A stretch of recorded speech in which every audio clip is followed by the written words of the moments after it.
Hello and welcome to the Bricecast, the Call of Duty esports podcast without a lot of the crap. This week we have a very important show, and my name is Bryce and we're bringing you through it as we break down the CDL playoffs. But more importantly, my guests for this week. First up, Tactical Rab rejoining me here. How are you? I'm doing well, mate. It's been a good day. Hit 25k subs on the channel. Oh, just a couple hours ago. That was the goal, to hit before champs. So good timing, good timing. damn, it's going to be a heavy champs grind for you then. Absolutely. And speaking of champs, let's talk to Madcat. Madcat, how are you? I'm good. Awesome. Well, I'm looking forward to the insight you can both give me as we go through this, and we're going to kind of break down some of the teams, how they've done this year, and soft predictions, more or less, on what we think is going to happen. All right, let's kind of kick things off then with an overview of how we thought the year went and what maybe was the biggest surprise going into playoffs. You know, did we expect to see teams in these positions? Is it a shock that we've had anything? So, kind of your initial thoughts, and I'll start with you, Rab. Yeah, I mean, that's an interesting question. I guess the biggest surprise in terms of placings is probably Florida, right? Being the third seed.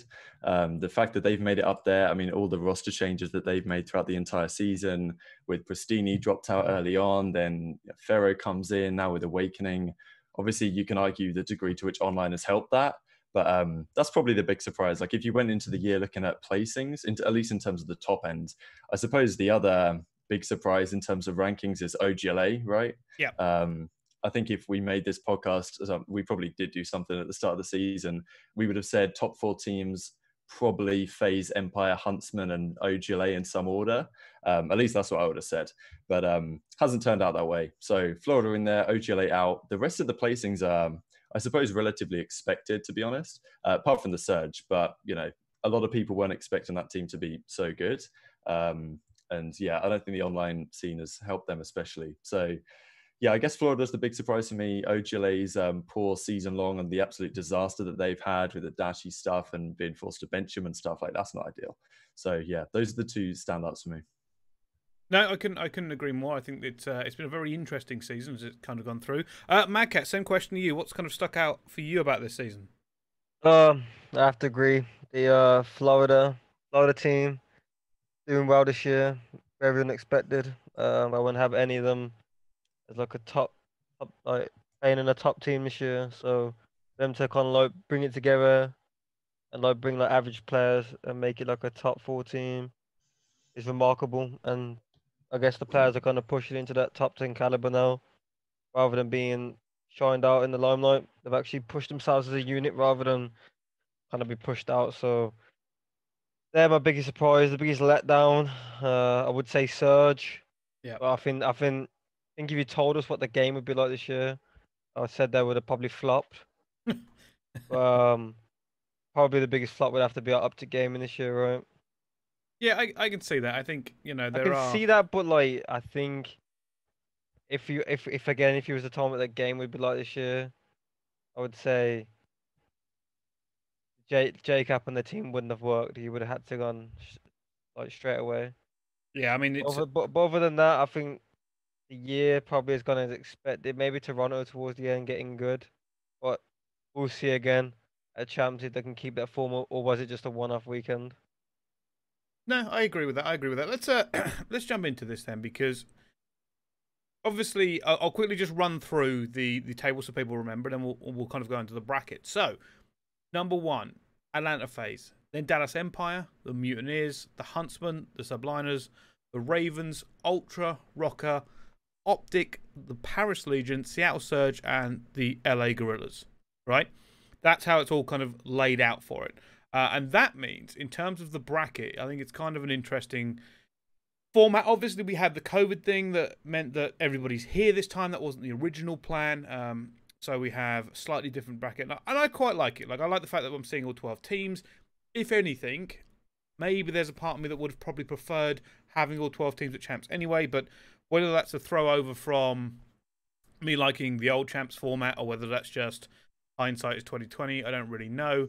But there are some teams that start in losers round 1. Let's talk about them first of all. They are the bottom 4. It's OGLA, Los Angeles Guerrillas, Paris Legion, and Seattle Surge.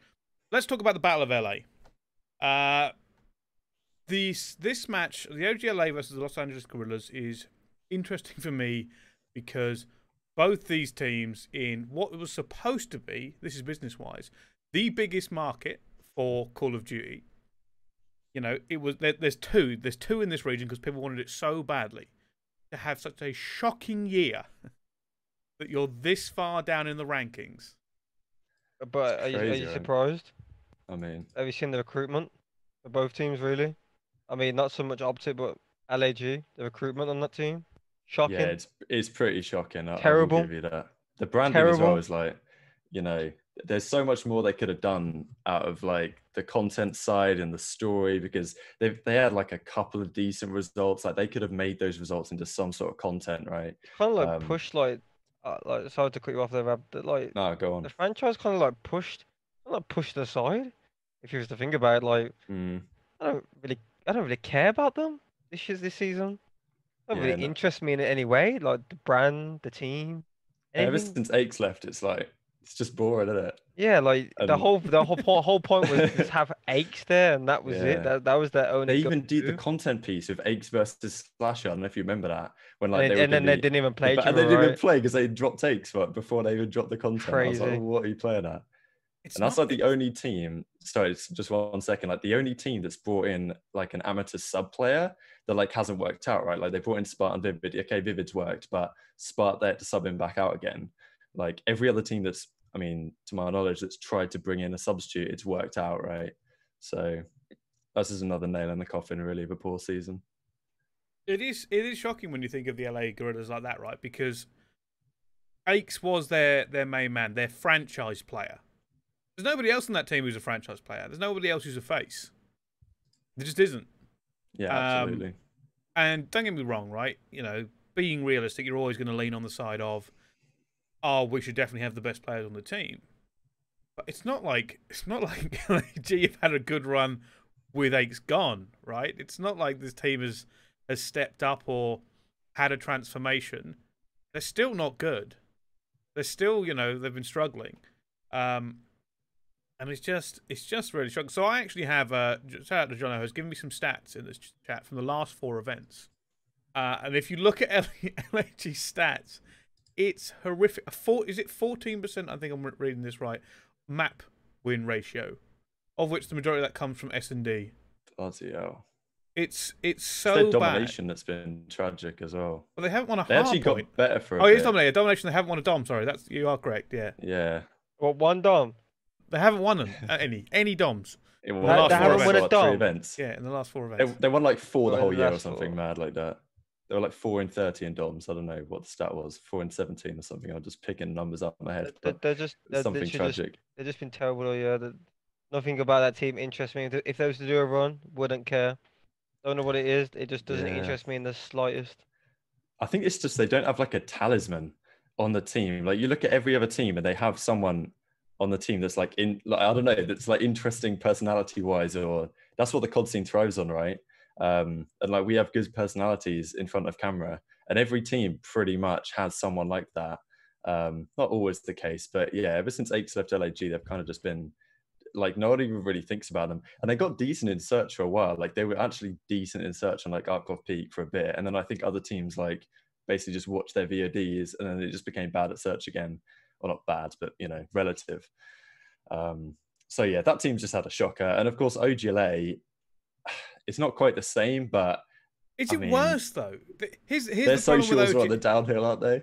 The problem with OGLA is you can forgive the Guerrillas for being, well, you can't forgive them, but you can First season, justify haven't we? them because they've had a very rough season, and clearly they haven't had the talent brought in that they would have liked. And the LA Guerrillas, the people didn't really click with that brand straight away. Like that brand didn't click with everyone else that clicked, right? OGLA is like a different problem entirely. They had admittedly, it's a bit of a kick in the teeth, but they had one of the biggest esports brands in the world, OpTic Gaming. Now, while that brand has been kicked to death by the ex-members of OpTic, they also had the talent. I don't think anybody is going to deny that the OpTic Gaming roster, when everybody first saw it, was like, holy shit, that's a good team. What was their original team? Slash Kenny, Dashy. Teej, Dashi. Cap. Oh innit? yeah, that flopped this year. What a shit I mean, show. that is a tragedy, isn't it? Wow. I thought I that mean, team was going to J-Cap, be yeah, top like 3 J-Cap's probably like, not as good as on he this should game, be but or needs to be, but the other 4, and you couldn't put it together. as Wow. everyone was saying, right? Like at some point they're going to make a run. They made like one final, didn't they? They lost to FaZe in one final, But that was with but Chino. that was with Chino. Yeah. Like they And they brought got in rid of him. Chino and got Mental. better. Like That's when you know. Well, it's not yeah, necessarily. that's when you're not like. I mean, Yeah, Sheen's a good player and all that, but no absolutely. mean is he in the caliber of the other 4 players. Dude, some of these are ex MVPs. Like these are players you're like, holy shit, Yeah, they but are. I like you gotta look at like TJ's not the most consistent like player. Dashi, I'm guessing, might just got over his head like thought he was the man like after a good Black Ops 4 season. Kenny, That you always worries think me. I think you just had too many personalities in one team. Like you had too many Omnimans, maybe. So, I don't know, but like it is like it's getting tough these franchise years. Um, But what happens in a team to have it? Because like I said, forgive you got to remember now, and it's recency bias. How much stocks have dropped, right? You talk about these players start of the year. You talk about Kenny, TJ, Dashi, right? We are talking phenoms, and it yeah. comes into this year, Yeah, I mean they just get repeatedly I think spat they did a on. good job with this team putting it Oh together. yeah, at least. putting it together it did. I just if you But, put this I together, I'm mean- like nailed it. I mean, their coach was Patman as well. I don't really normally when I have a conversation with Patman, it normally goes in one ear, one out the other. So I don't really know how far his like knowledge goes or his man management. I was But very there had to be some poor man management there. There has to be to have them 4 players on one team and to be absolute garbage for most of the season. Unacceptable. yeah. It's And then they got rid of Pac-Man. How many months ago? 3 or so months ago, and they Well- brought in that supposedly they brought in some like ex Overwatch League guy. have that. Well, I haven't heard anything. So I have here in front of me, right, for OGLA, I have the timeline, just a 2020 timeline of what major things have happened with this team because it's nothing really. So in January the 8th, Pac-Man joins. Now, if I remember correctly, that was an uptick for OGLA because they actually ended up doing well. Actually, no, they did well just before he left, which was the most mental thing. Yeah, that's true. Then the next most memorable thing this God. year was Kenny renaming to Quavo. Chino moves to the starting roster. J-Cat moves to substitute. May 11th, Pac leaves. Right, because that's when they managed to get to the final with Chino. Pac then leaves, and I've heard many things about it. I don't really know what's going on, but I mean, that is not a big. I'll give Pac-Man his credit, right? That is not a lot of time to turn a team around or to do anything with the team. So, why they hired him and fired him so quickly is quite frankly ridiculous. And somebody in the head management of that franchise, either Pac-Man is grossly incompetent or it's money saving. Either way, I don't think he's grossly incompetent because you wouldn't be able to find that out unless he literally sabotaged the team. So I don't think it's that. It has to be that they've just made knee-jerk reactions in regards to what's going on, because that's just not enough time for Pac-Man to do anything. Like he didn't build the team, so he's come in halfway through the team already being built and having these shocking results. Trying to turn a team around and it all goes tits up. The next thing is Katie Bedford joins as a streamer and then Chino moves to substitute. There's nothing on this entire timeline that anybody would give a shit about. The biggest thing here I think is probably Dashi going to sub, and I heard that was attitude problems. Yeah, Sasha talked about a lot of this stuff on the recent podcast at quite some length about how Dashi he would turn up to practice but he wouldn't. Like they would try new things, they would try different roles and stuff like that. Slasher also said that he came into the year expecting to be a main and expected imagine Dashi wanted to be a flex, but Dashi also wanted to be a main. So immediately there was a conflict there. Yeah, I never understood. Yeah, I heard that, and what confused me is that I remember playing Dashi on LAN. And I was a mania on World War II, and I won that greater that year. And I spat all over him, so I don't understand why he tries to be a mania. Yeah, he was a main Yeah, for like why would you E6, can't wasn't like yeah like I don't like you have to give Slasher the main AR role. Like you need him at the back line commanding all sorts of demands, and you need he? him at the Yeah, back giving demands out. You ain't gonna get the best. He's a winner. Like he at heart is a winner. So if you don't have him doing that, you probably aren't gonna win because you don't really have any other winners in your team. You have like players that can get you wins, but not winners. Yeah, I agree with that mentality. And I think this team was a mentality thing. Like Slasher talked about how there was like some patch expected early season, it was going to change everything up. That never happened, so they weren't practicing too hard. Then he was saying that like TJ and Dashy, like when they made these roster changes with Chino coming in and stuff, like they didn't have confidence in the team, so they weren't going 100% and stuff, and then they just bit the bullet and brought in the AMs. So yeah, bit of a disaster of a season, right?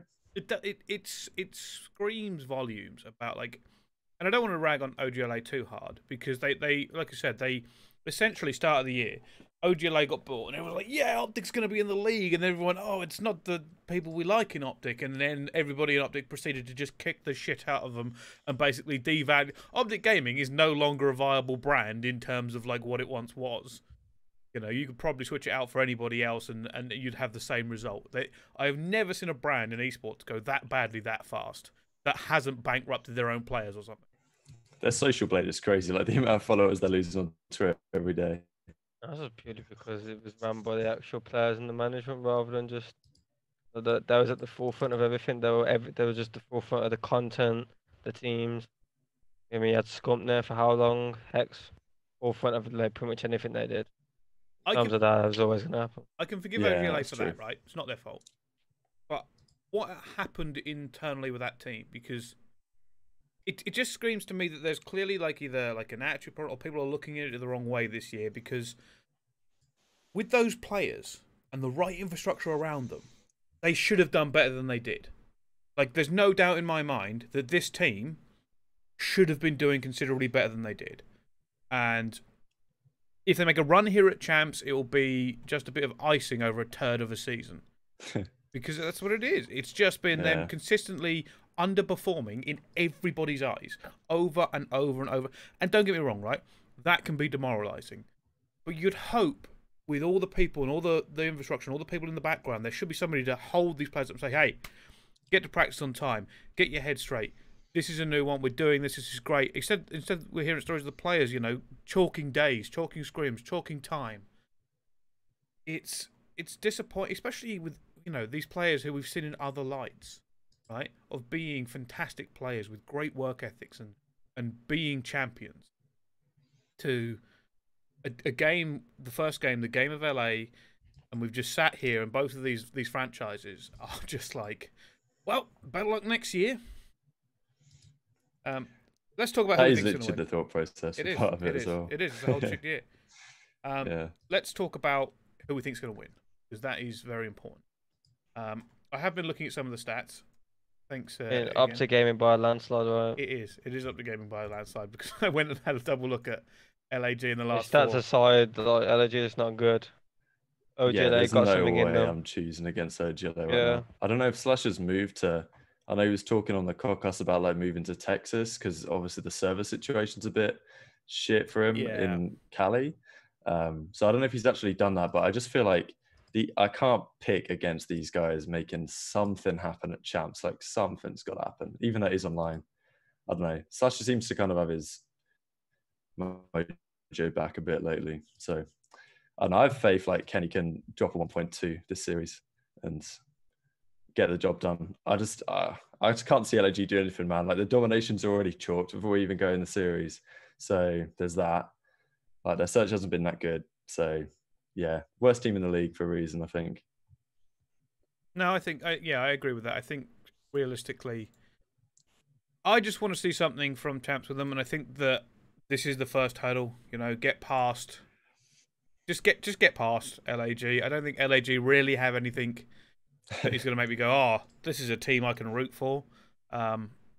Yeah, just move past them. Just be okay, and then we'll see maybe what happens next season. But OGLA, maybe they have something. Maybe they've had a great off season. I'm hoping, and I will have to say, if Slasher, who has made public his problems with his internet, you know, you have to kind of factor it in a little bit and say, you know what, yeah, that's fair dues. If somebody is really having those issues every single time, hopefully he's fixed that for champs. That may be a little bit different. Yeah, I got to go LA, OGLA by a mile. Madcat, what do you think? Yeah, OGLA by a mile. Not even close. Yeah, it's not, is it? Really isn't even close. That means LAG doesn't win any prize money, by the way. 11th and 12th don't win anything. 9th, 10th get 100 grand. Yeah, they made enough money anyway. Yeah, I know it's true, but I'm just like, it's just funny, isn't it? Yeah. Part of the reason why all this stuff's happening this year. Everyone's made way too much money to give a crap about the game. Yeah, that's true. Actually, they're on some bags. Yeah, on some bags. So.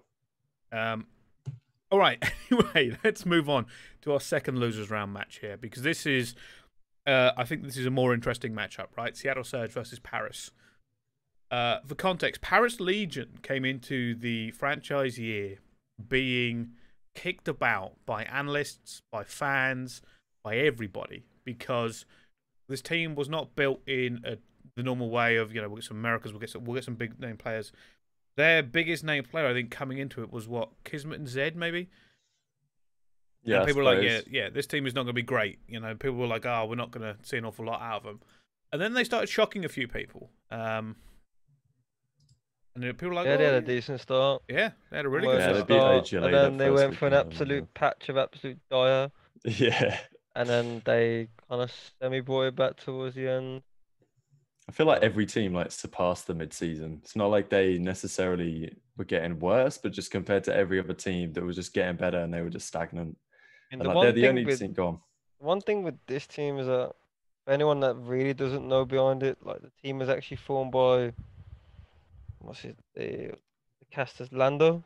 Yeah, this team was. Yeah, I forgot about that. Actually, and for people who don't know, Lando really has like an eye for like people that are not really in the limelight. So this team is pretty much made with underrated players, I guess. I don't know like where the thought process was behind that.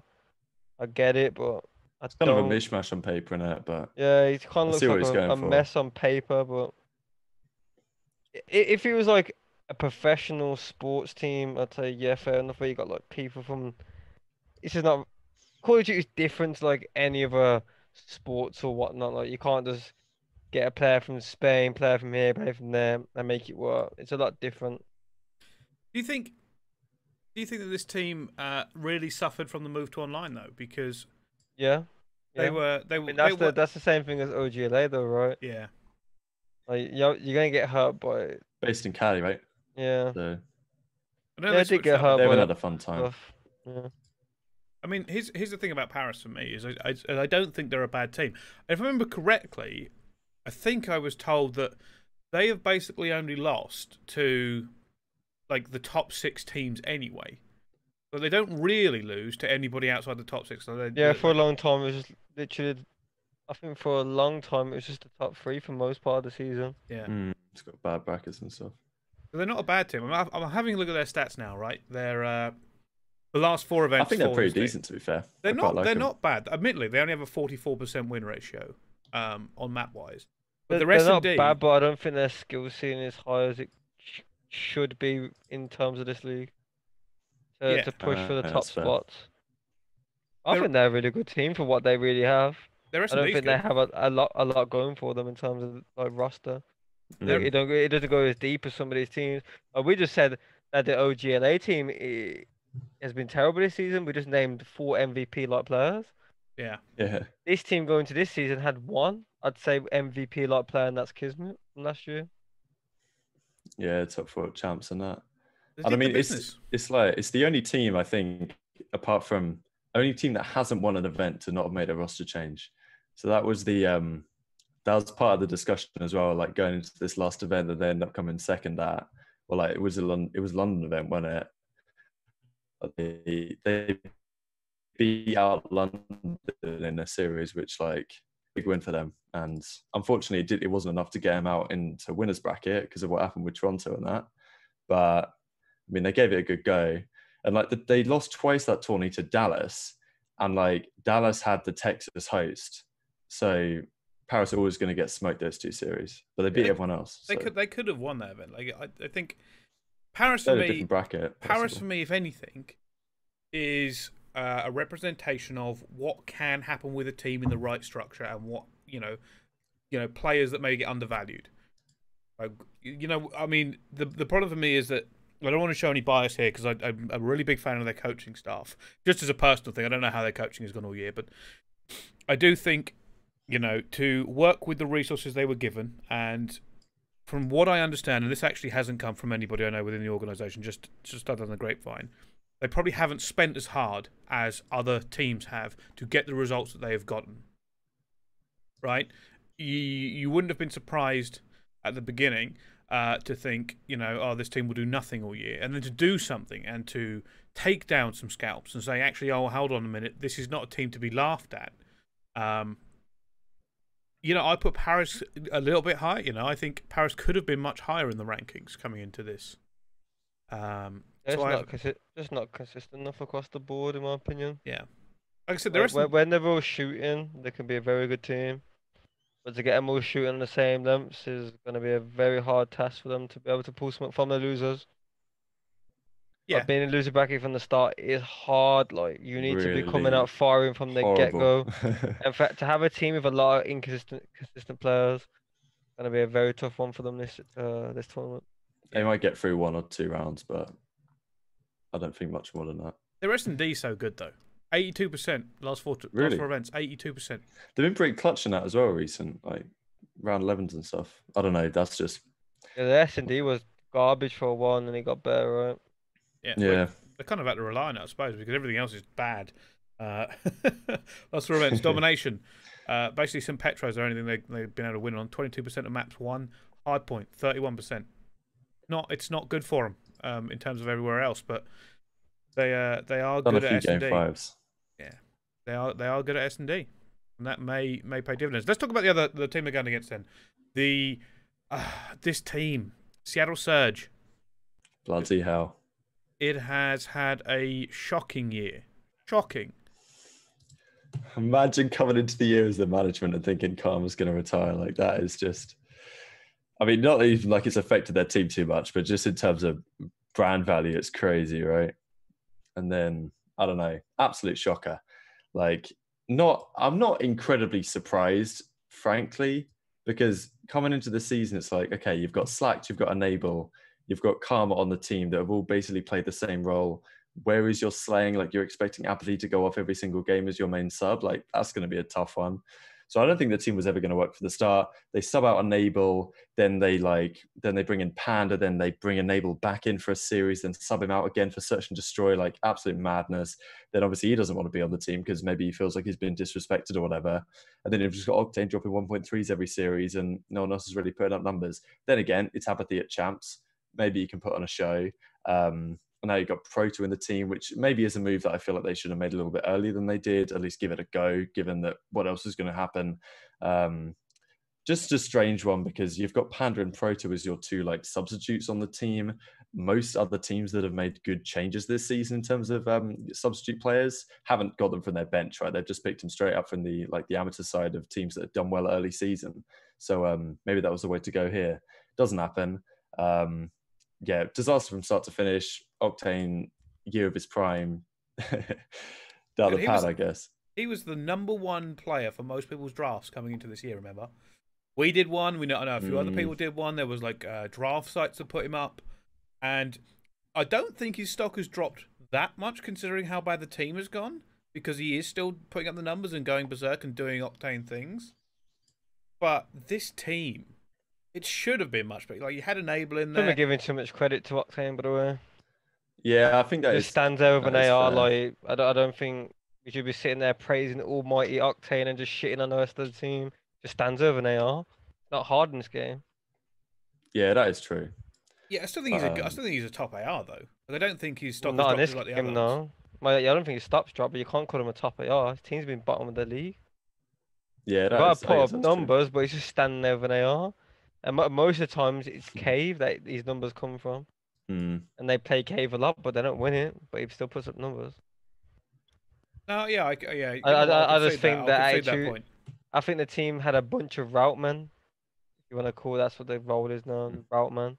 Yeah. Bunch of route men. You're gonna have to explain that one to me and people at home, Dill. Like people are gonna ask what that means. Just objective-minded players, I guess. Not really Yeah, that's the new selfish word, I players. guess. I mean, whenever you ever thought Enable was a slayer, apathy is not really a slayer until the end of the game. Eamon hasn't been a slayer since Black Ops 2 Ghost. Yeah. Do you think they suffer from what I like to call the late meta of greasy demon's cracked speed? But that was the game from the get-go, to be honest. Yeah. Like a month in, and that was the meta. And looking at the roster, they don't have it. Nope, People discovered 4 subs. Apathy might have it end of the year, which I am. I think it's too late. Yeah. They got 1 series, you know. Way too late. Mad. I mean, I am surprised at some of the stats they see come out of this team. They haven't won an S&D in the last 4 If your AR events. does well, the whole team does well. Yeah. It's a 45 game, mate. Doesn't work that. One player does not carry a whole team in a 45 game. Especially Modern Warfare, where if you kill a whole team, you probably got to kill them 4 more times. Yeah. Your subs are most important right now, for sure, I think. I mean, the S&D should be interesting because based on stats alone, they shouldn't even touch Legion. Like, they shouldn't even come anywhere close to Legion on the S&D. They haven't won an S&D in the last 4 events, I think, according to the stats. Really? Bloody hell. They are. I mean, they have an S&D coach. They have Nubsy. I don't know what's gone on in that team. I'm sure Nubsy has been beside himself this year. I don't know whether he's a good coach, a bad coach. I don't know if the power structure is there correctly. Something is deeply and fundamentally wrong internally for this team to be this bad and not make the correct changes. Because to be like, I mean, just focus on a fucking game mode, right?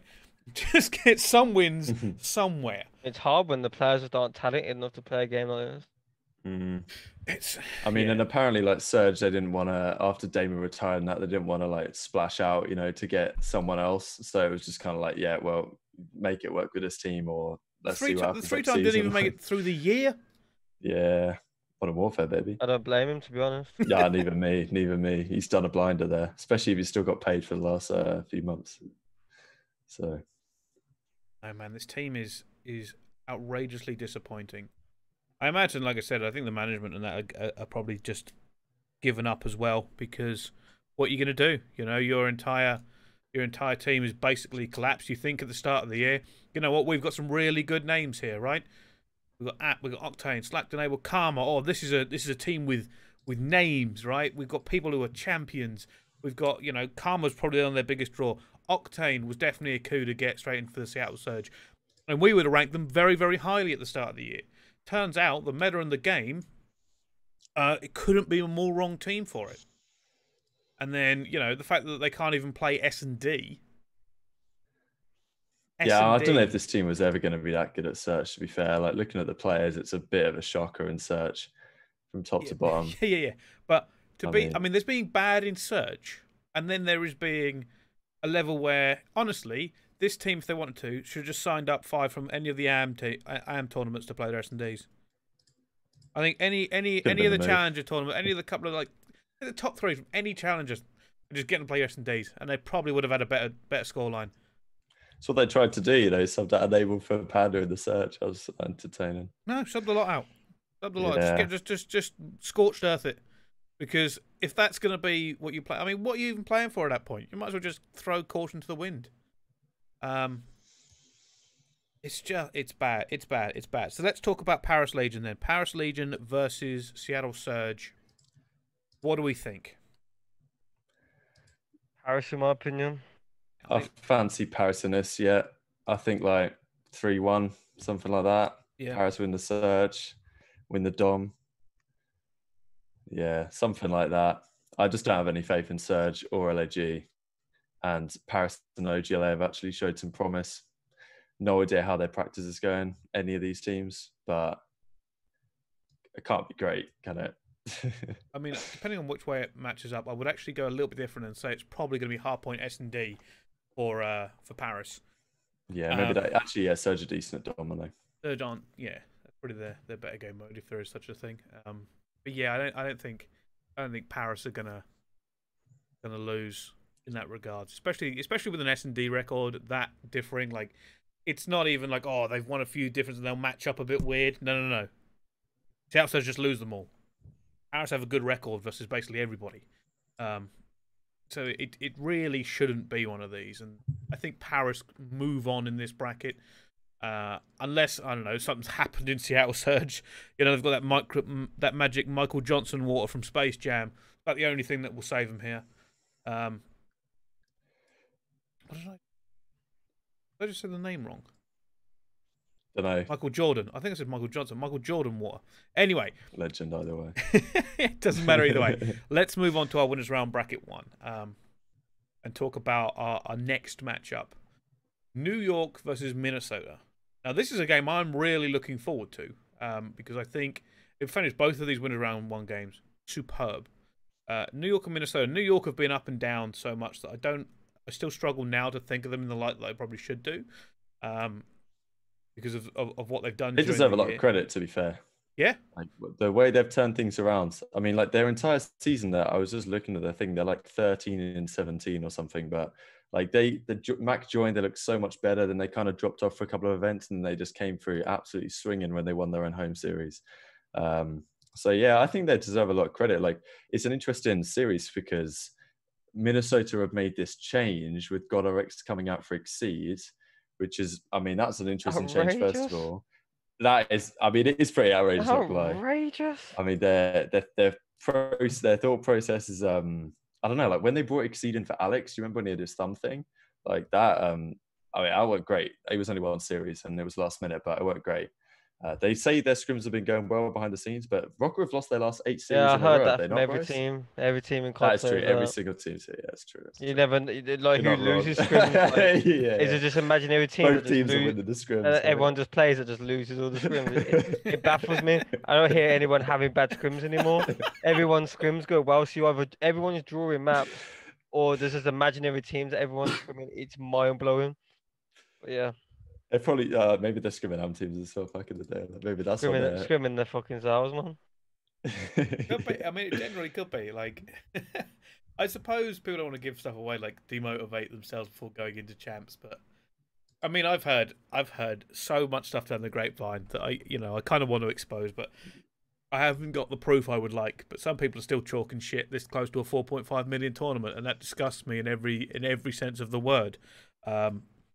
And if I had my way, I would expose these players so they never, no one really thinks of them like they do. I can tell you that fucking the top 4 teams in the challenger scene. I know from the I've probably played more than some of the pro teams. Well, I know they have. So yeah, it's bad. Not surprised. That's a testimony to how much some people want it. That's what we said about earlier. Like it's the money there, no? Like, yeah. When you're earning an absolute bag. And you don't have to worry too much about losing it. I just think that Minnesota change is absolutely outrageous. By the way, let me talk about that for a second. Go for it. Go for it. GodRx supposed to be, what's he supposed to be like? Making videos about him like he's the best thing since sliced bread. I mean, I'm surprised he got that good. Like he's been playing since God knows how when. So someone to get that good out the blue, fair enough. Like it takes some heart and desire to be below average for so long and then become such a good player, and then for him to then get benched when he's been like one of your only saving graces this year, very mind blowing. I think Alex needs to hit some form this week. Went from a top player to, I don't know if it's the form. I think it might be when you have them sort of pains. I don't think they really go away. You could treat them. I don't think they really go away when they get that bad. When you have to sub yourself out. It's gotta be bad if you're subbing yourself out. Yeah, it does. I'm curious about that. To openly admit you got a pain and then to say you got a sub out, it's gotta be bad, and then pains don't really go away. So I don't know how bad it's got for him to be not really hitting the form that he's used to. Actually, then drop the only other player that really gets something going for you. Like I don't get it. I'm curious about that injury, right? Because I mean, COVID probably hasn't helped. And the fact he's over there on a visa, the American healthcare system, I don't want to go into it, but I mean, you get it you get healthcare with the contracts. Yeah, so it shouldn't be too bad. But obviously, he probably hasn't gone and got it seen as much as he would do because of COVID, right? Yeah. Like if it wasn't for the fact that we all have to isolate and we all have to do this, especially with the RØKKR, right? Because if I remember correctly, the franchise owners of that have stakes in the Vikings. So if there's one franchise that is going to have the ability to go, hey, technically we could lean a little bit on our, they're going to have world-class physiotherapists. They're going to have, people who could look at it and they could go, you know what, and this is just, I don't know the internals of it all. Let's take him down to somebody who knows something about injuries and sports injuries and get this shit figured out, because we're paying him a good amount of money and we have that facility. I don't know how tight all that stuff is between the Vikings and the RØKKR, but I imagine there, somebody high up could go, I'll take care of it. Let's come with me.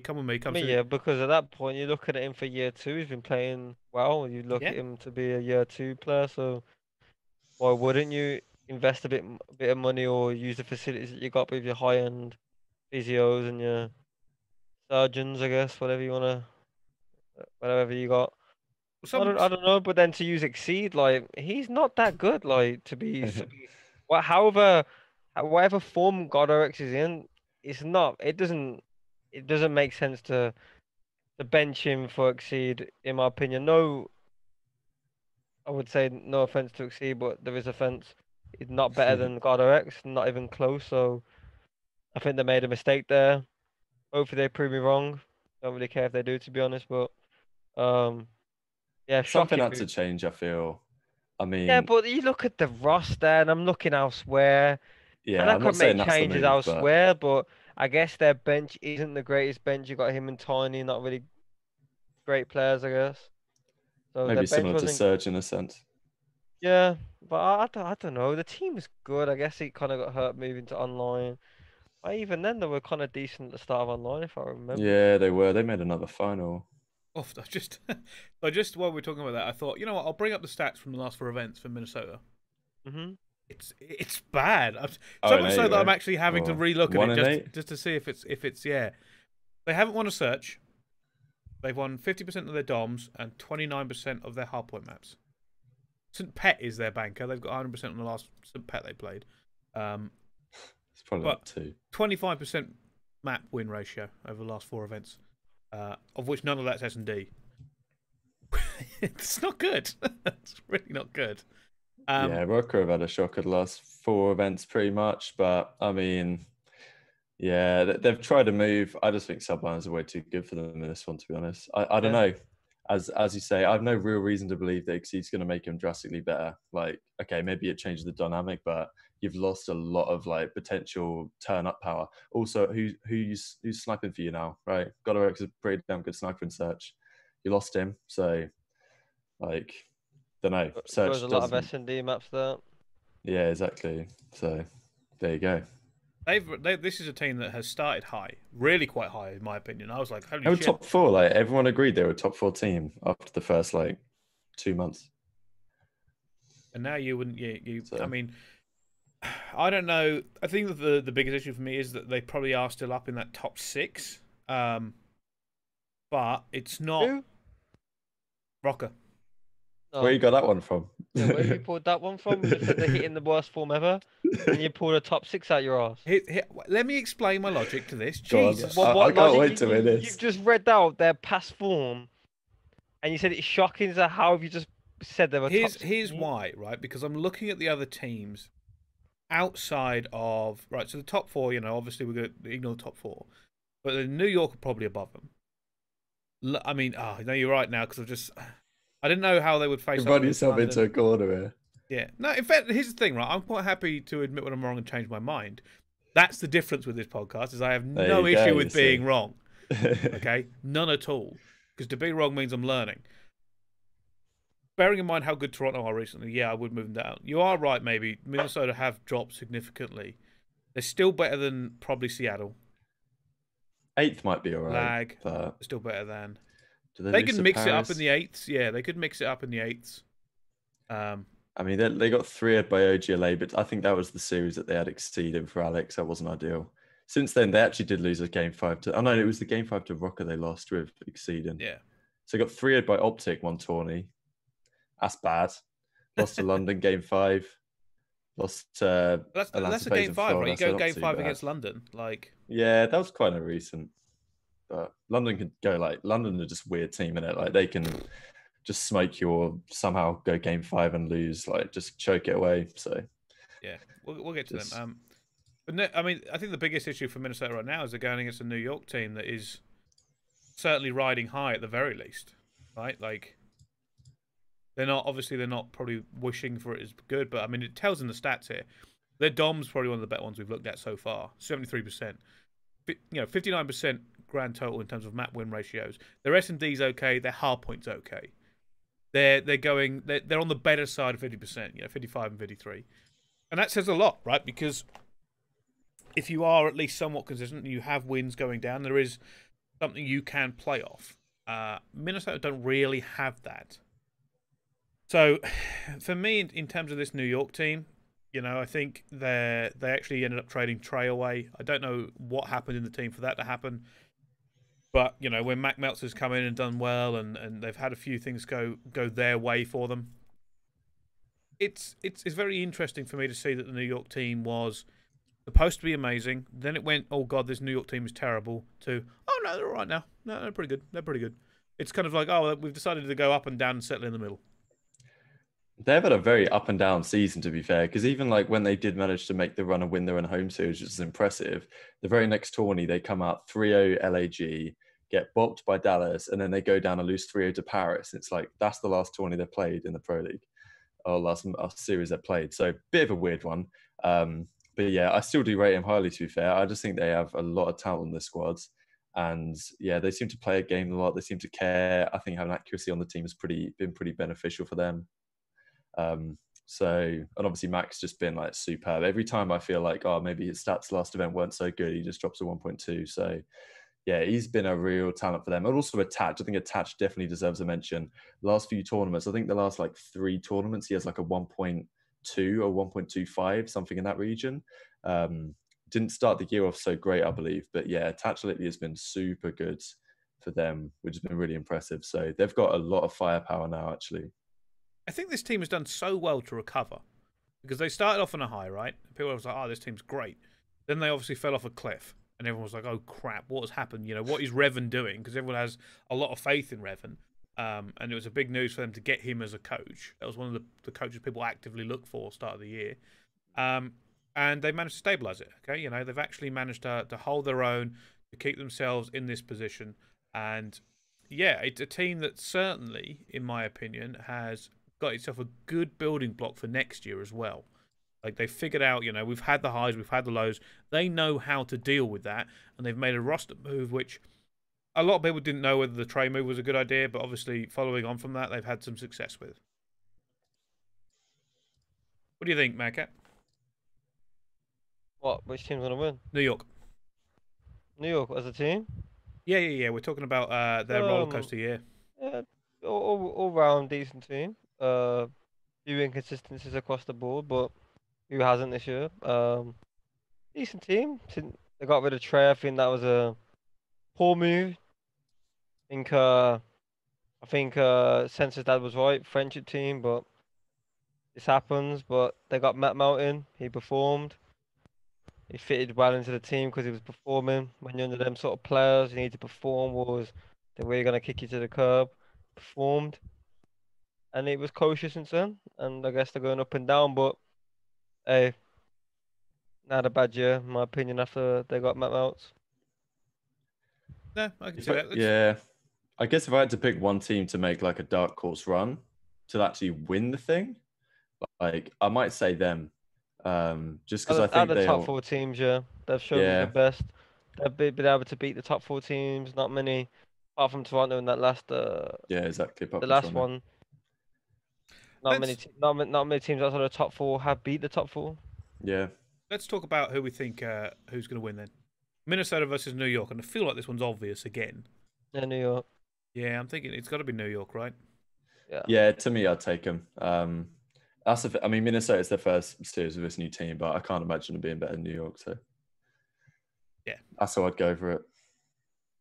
Yeah, fairly easy. All right, next one. This is a tough series, I think. I think this is a great series, if anything. Yeah. This is actually the favourite guaranteed series we have so far. This is the series I will 100% be watching, regardless of what time it's on, because it could be on. I haven't seen the full schedule time wise. London Royal Ravens versus Toronto Ultra. We have the Ravens, who people have been, and this again, take out the bias. Obviously, Madcat's their sub, and I am, we're all from England. The London Royal Ravens started off the year, and people were very, very excited to see them play. That has not played out in the way that fans would like. It has felt like the European teams of old were like, the team's going to do great, and then all of a sudden they just fall off a cliff in the mid-tournament. They came close. They got to one final this year. That's their biggest achievement. No chips. And this team looks like it has a lot of talent in. You've got Dylan in it, who, everyone last year was saying, oh, this is outrageously good. He is a fantastic player. Let's, keep an eye on him. He could have been, up for MVP if Simp wasn't there of the year, or Rookie Player of the Year. The Waskins come in earlier the year. He was godlike. Those first few events, he looked like, holy crap, he is the player on this team. Even though I think Scraps was made to be the face. They had Jerd and they had Rated, right? And Jerd has literally disappeared, and just gone, and we've not even heard from him since he went out of the team. And obviously Rated has gone on to do massive things in Warzone, and they've had these changes in this thing that's just still hasn't fully clicked. They seem to have this weird obsession with looking like they could beat anybody, and then also looking like they could lose versus anybody. So I don't know. What do you think, Rao? What do you think about this London team? Yeah, I mean, it's a really interesting team, to be honest. Like, they have so much potential. When it clicks, like that one tournament that they first brought in Trey and they made the finals and they lost to Chicago, like Chicago's first event with Pristini or whatever. They looked really, really good that event. Maybe a little bit more practice and you feel like they get over the line. It's just an interesting squad because they were planning to bring in Nasty, right? And then the whole visa thing went down and COVID happened. They couldn't get into the States, or there was a bit of a nightmare with that. And then they've got Shawnee in the team, and it's just like, I think Shawnee is a great player, but I just don't think he fits perfectly into the role they're looking for him. And I don't know, maybe like one change of piece in that role could send this team to be top 4, but I don't know if it's like a mentality thing, or if it's like a clutch factor thing, but it just seems like whenever this team is in like a really crucial game 5 or a grand final or something, I'm just never going to bet on them. That's just how it is. So yeah, it's kind of disappointing, but at the same time, they have so much potential. So it's kind of a shame to see it not translate into a tournament victory. Because I mean, New York have won a tourney, Toronto have won a tourney. Like, I feel like that was in London. And so, I don't think they're going to do it at champs, but yeah, they have the potential. Maybe 4v4 will help if that happens. Yeah, I'm going to say something. This team, right? This is how crazy this year has been. Is when you talk about the London Royal Ravens, I honestly think they're more likely to be in the news for winning a Warzone tournament than they are winning the CDL one, right? Because they've just brought on Jukesies to the Ravens. Yeah, I don't know. True. I don't really know why. I don't know what's going on with that. If there's going to be some sort of Warzone tournament thing they want him for, or content or whatever. Rated's been killing it, and obviously Scraps and Waskins play it to death. People talk about Ravens with Warzone more than they do the CDL at the moment. It sounds funny, but it's true. What was it called?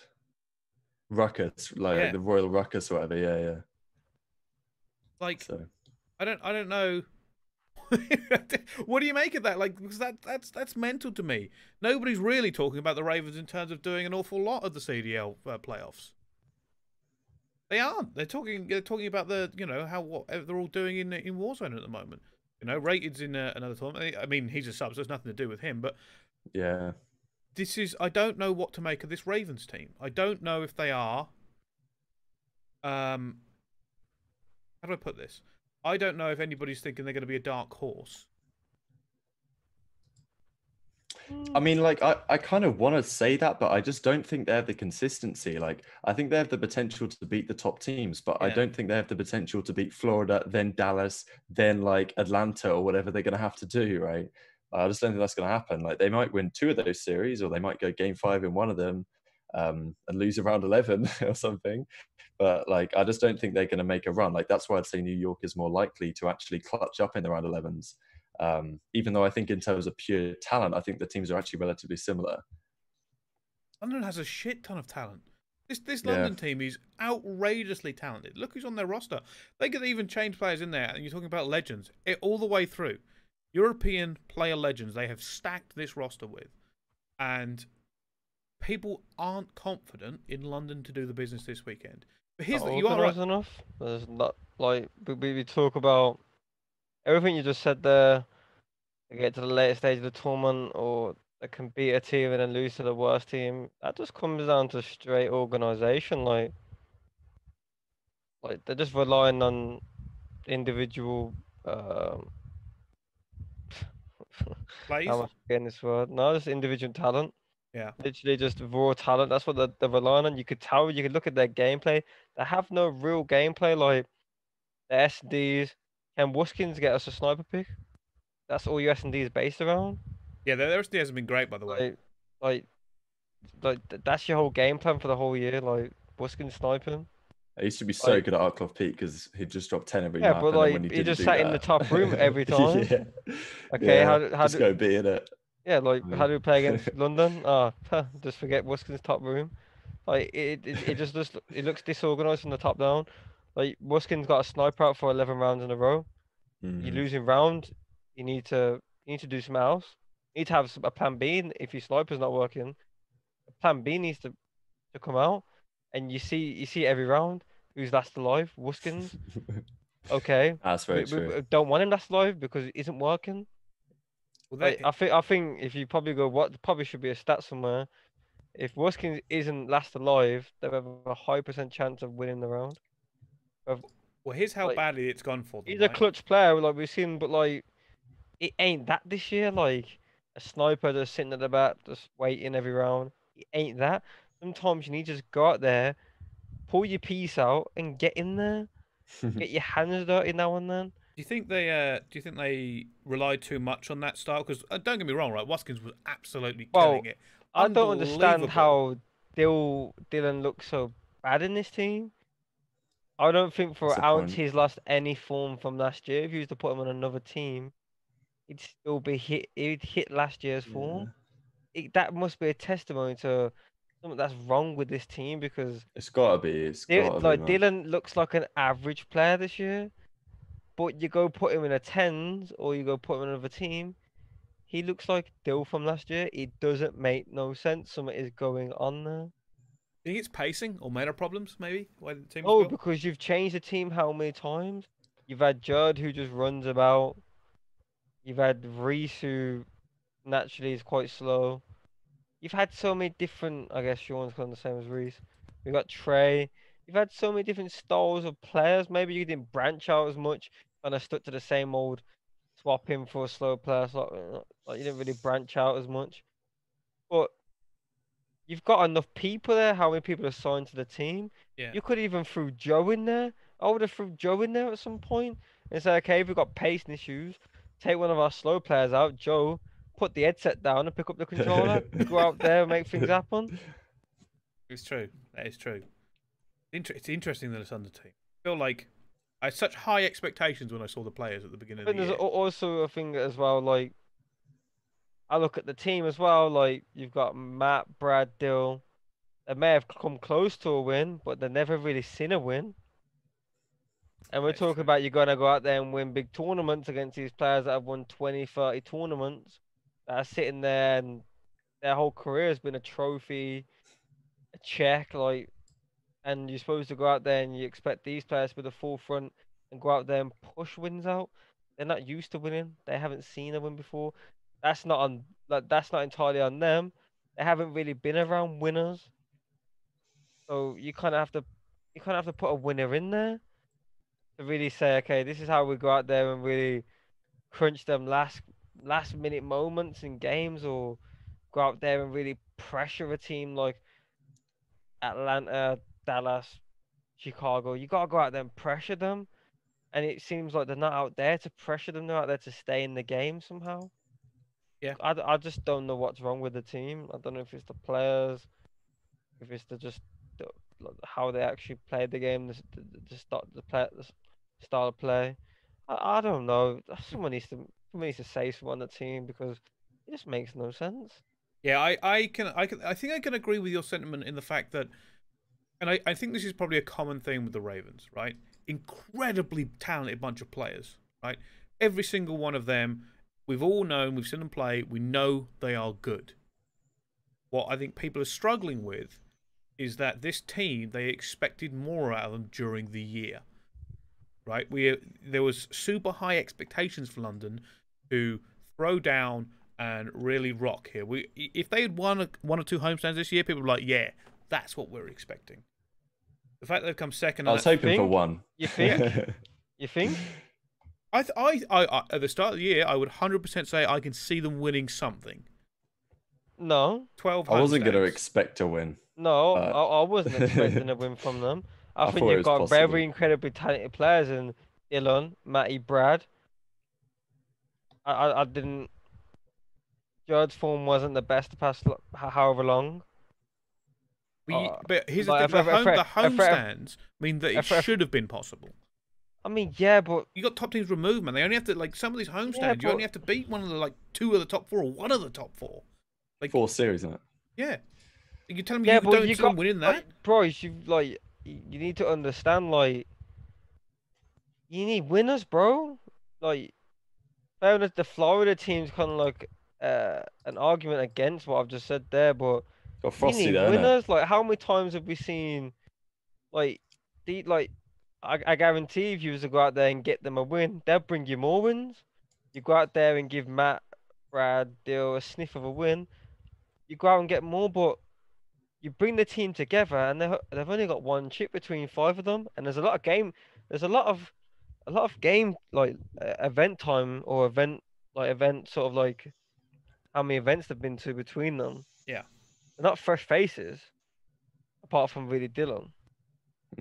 Like, they're not fresh faces, boys. So to have one chip between them, I mean, there's not much chips you can pull between European players. Let's be honest. No, there really isn't. Dale. Like, we literally have 1, 2.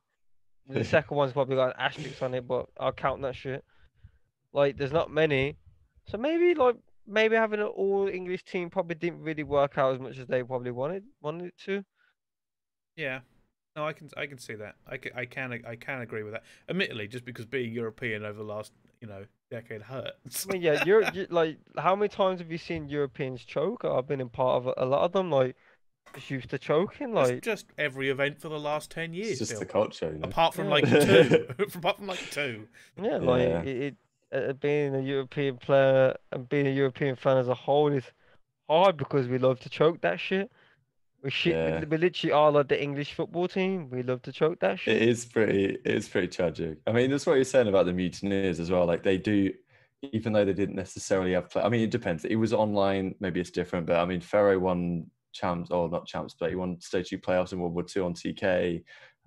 Frosty's done it all in Halo. So, like, they do have that tenure, I guess, on the team. Yeah, you've had the sniff. Yeah. I've always said, give a player a sniff of a win, and they'll go out and give you a bit more. Yeah. Give him a sniff of it. That's Yeah, all he but needs, you're is a wrong. sniff of a win. Regardless of how big it is, give him a sniff of a win. No, I think that's what they needed, a sniff of a win. No, I can agree. 100% kind of agree with that that notion.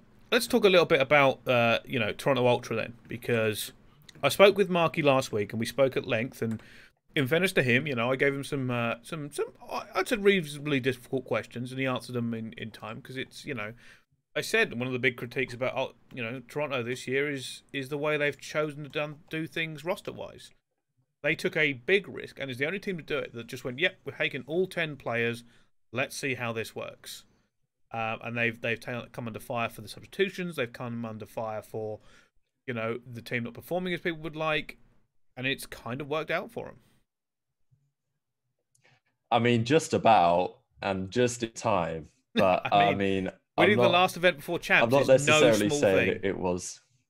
I agree, absolutely. Did they need every single player on that bench? Maybe not. But I mean, they got there in the end, which is commendable. And I gotta say, really, like, props to, I guess, Marky for making it work, because can't be easy having like an A team and a B team. You got to watch scrims of both. Like, you got to think of like which player's going to come into starting lineup. Is anyone kill Horan? All this kind of stuff. But I mean, Like I could tell you that. this I could team tell you is that like, at the start of the year they had the European team playing over here, and I tell you what, there was pathetic amounts of kill going down. I'm talking, our team died 3 times in a row, and they didn't even hop flags. They literally were the biggest kill whores I've seen in COD history. That goes to testimony of how hard his job was at the start of the year. You had 2 different teams in two different regions, kill whoring their way to try and get spots. So there you Mark had go. a really hard job. So hats off to Mark this year. I mean, if I was to say before this year, Mark has been a questionable coach as of recent, the past 2 years. I think there's a big question mark going on to him this year, but I think Mark pulled it out of the bag this year towards the end. No, Comments to him. Yeah, he's nailed it. I speak to Mark on a regular basis, and his attitude has changed a lot. He's matured a lot, and it's kind of like realize that listen, this is my job. Like if this goes tits up, it goes tits up. Like I think Mark has matured a lot this year, and hats off to him this year. To make the team work, boy. Yeah, no, he's I done agree. well there. I said the same thing to What him. some terrible signings they had. Let's put it that way. But It's a questionable bench. I think this is a big game for Mark and the team. No, I agree. Win this game here, and I think they can go. They can the limits they can push is the question mark. You I can't really put, like that team now as well. Yeah, you can't really put a question if they win this first game. In my opinion, guys, the limits them. Absolutely. No, I think they got a solid team. It works well at the moment. I agree because I said this to Mark. I said, look, you know, I've heard rumors in the past that your coaching has been, and I didn't say shit, admittedly. You know, it's not that brutal of a podcast, but I did say, you know, people have put question marks on how much you do and how good you are in this coaching stuff because we only get to hear, you know, through the grapevine and these rumors and stuff, so we never really know. And I told him, I said, the challenge you've been set this year because Toronto Ultra had a head coach that wasn't Marky at one point, and he left like super quick in. It doesn't even hit the fucking news stream. Then they've also managed to get Flux in, who probably has, if not helped Marky in every decision, has at least been someone for Marky to lean on in terms of the fact that they are friends and they do have a very good relationship, right? And I said this to him. I said, "Why is Flux gone so under the radar? Like that's, in my opinion, you know. I mean, don't get me wrong. North Americans probably wondering, you know, if you're new, don't know who this guy is, but he isn't stupid. He's a very good guy in terms of like knowing his shit, and he went to university and he did something in data management. I can't remember exactly what, but that helps having just somebody else to talk things through with. Because who else is Marky going to talk to about fucking 10 players? Like who is Marky when you've got 10 players? Is he going to talk to his GM about it? Because that's not their job. Like he's not going to run that shit past everybody else. He needs somebody who can talk to him on the level of a player, who can talk to him on the level of a coach. Fortunately, they got Flux in because if not, I think they would have been in serious trouble. I think Marky would have probably just been like in a fetal ball this year in terms of like holy fuck, how do I deal with 10 players? 10. It's not just 10 players. It's 10 players who will actively work to be in the roster, want to be in the roster, and will bitch about not being in the roster. Not like some of these other teams who've got subs who you know, you're never going to see or never give a shit about. That's 10 players pushing to be in the roster, and all of them are going to go at Marky. So I think you can this year, because it's difficult to talk about coaches when you don't know everything that's gone on. But I think you have to give Marky credit for that system.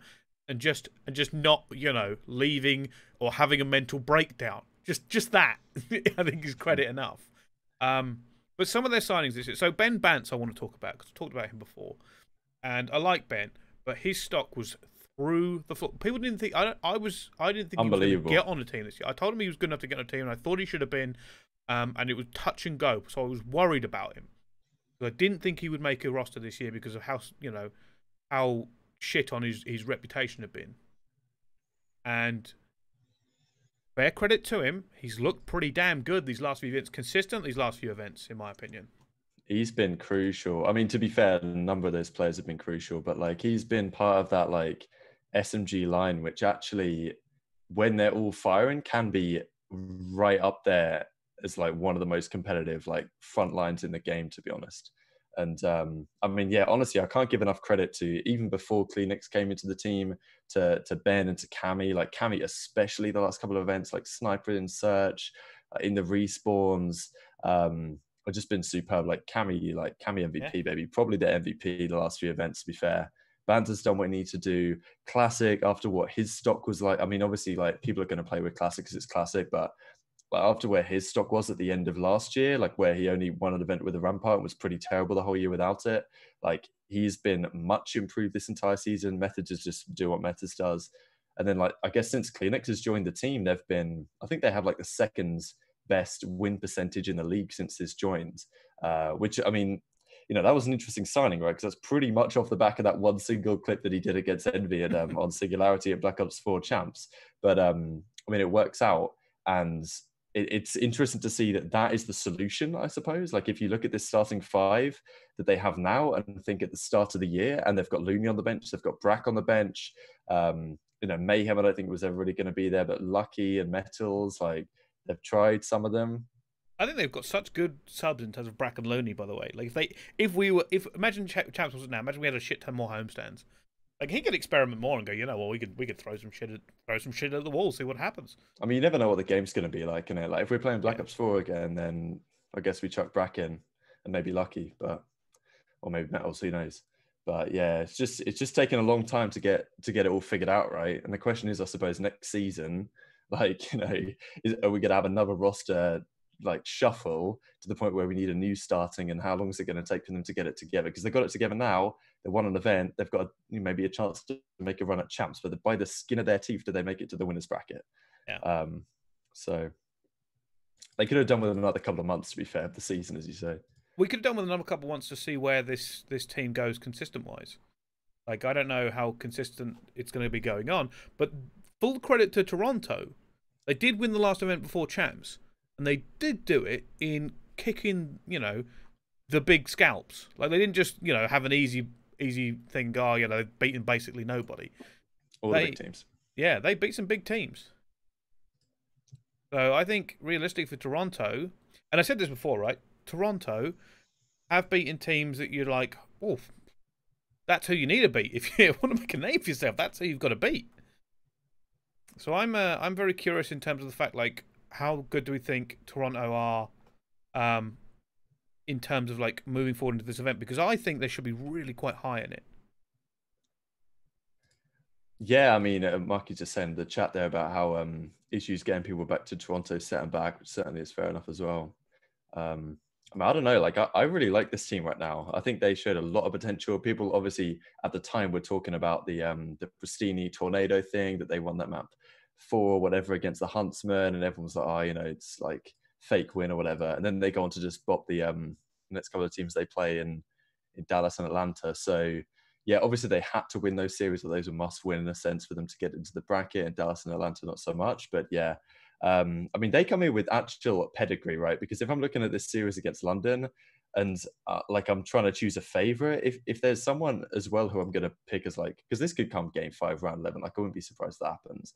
But if I had to choose an actual clutch team right now, I think this entire season, like Toronto haven't been so good in their clutch factor, but this last tournament they were winning everything, right? Like they won the 2 hard points they won against Dallas were like 250, 247, or like they won like 4 hard points. They were like 250, 240, something like that this weekend.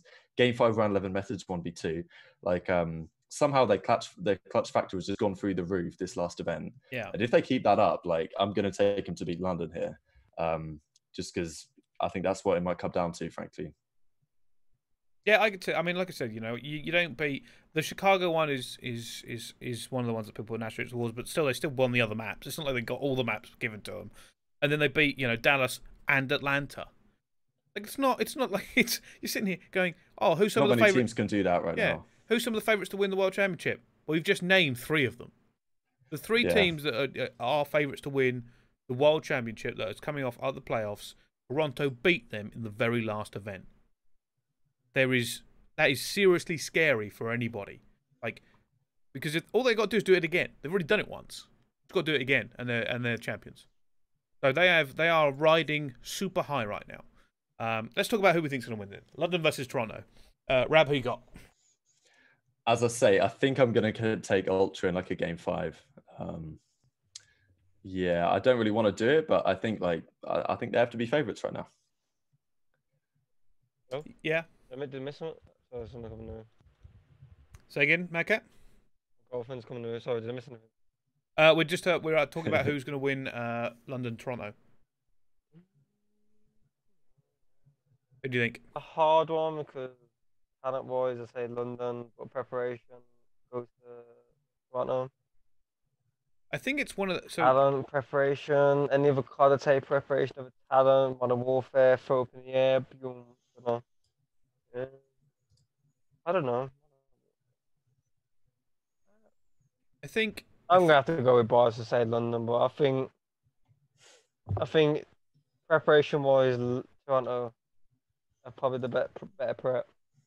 But London probably got the better talent. But who knows? We'll see what comes out in the day, right? no, I fully agree, and I think my biggest issue with this is I should be saying Toronto. Everything on paper, everything in my head is screaming Toronto. My only caveat, and by the way, I am going to pick Toronto. As much as it bleeds me to pick against London, still, I'm always going to be biased, especially with that, place I live next to. My issue is, the only issue I have with this game is, I said it before, London versus Toronto. London can beat anybody. They can, in my opinion, pull out a win against anybody. No. You don't reckon? I think that's the other way around. You think London they can lose against anyone? London haven't beat the top 14. Toronto have beat the top 14. But I think this matchup, like, skill-wise, London are better than Toronto, so they probably will win.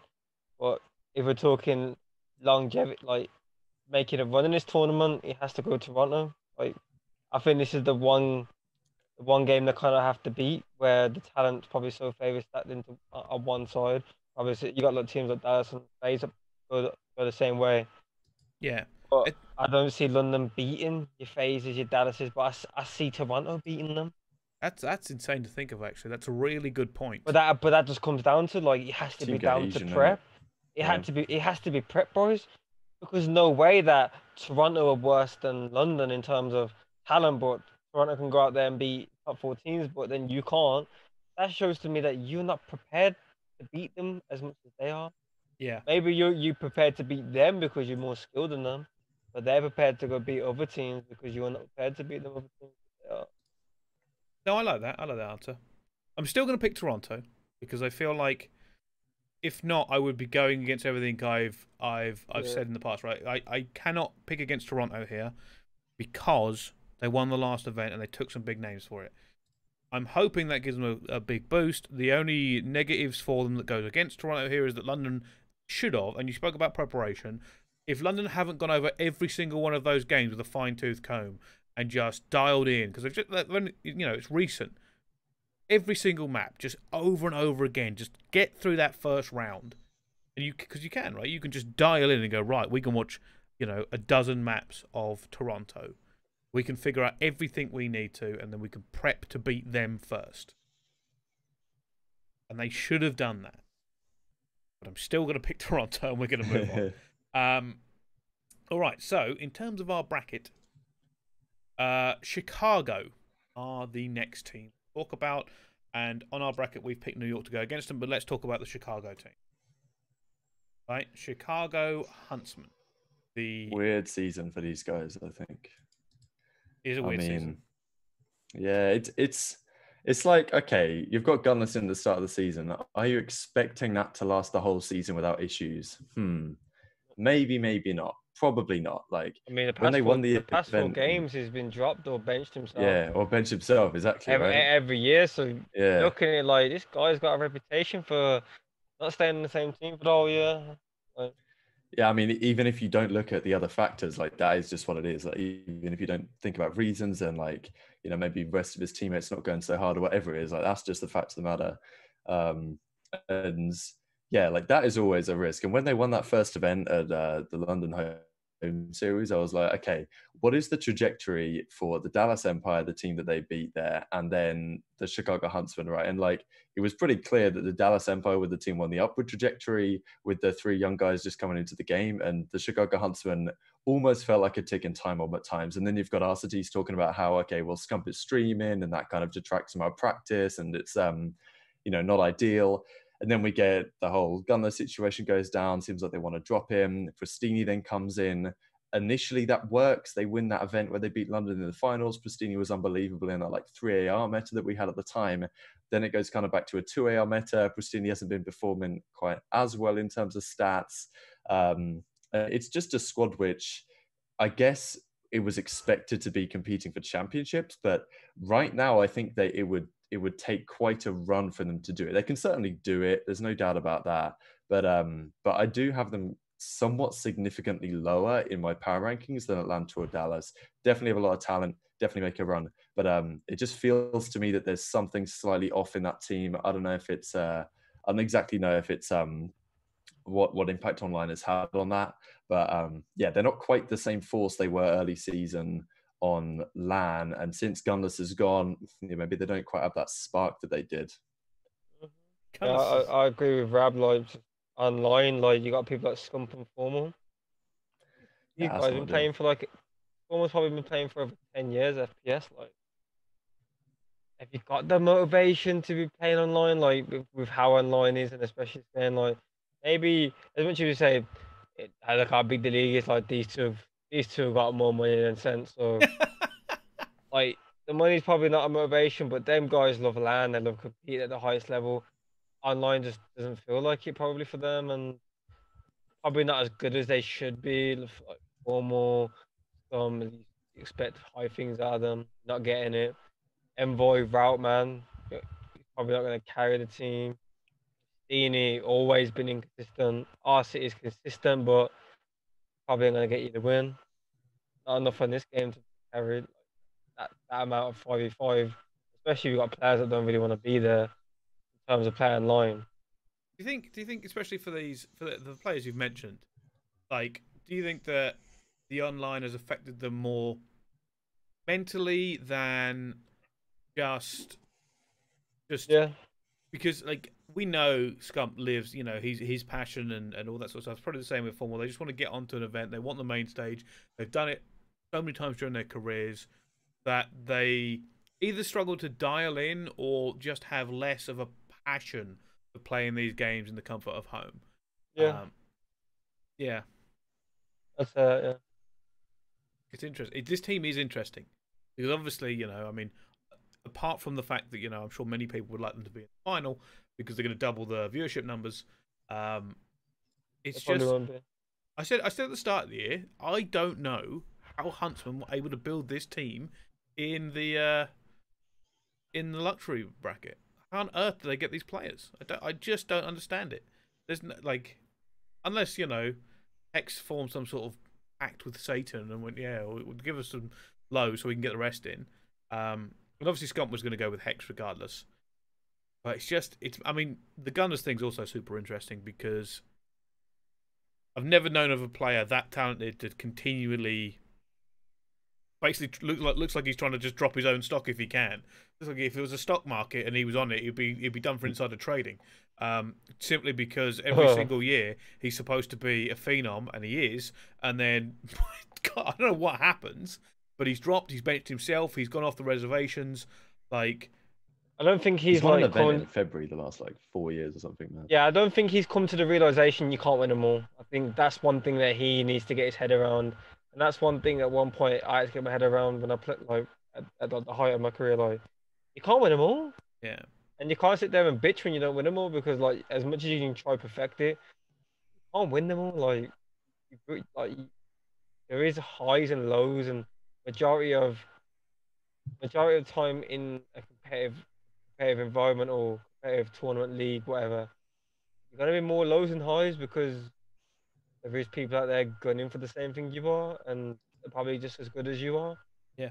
I mean, like, as much as you're gonna sit there and bitch, you need to understand that, like, you got different personalities in your team as well.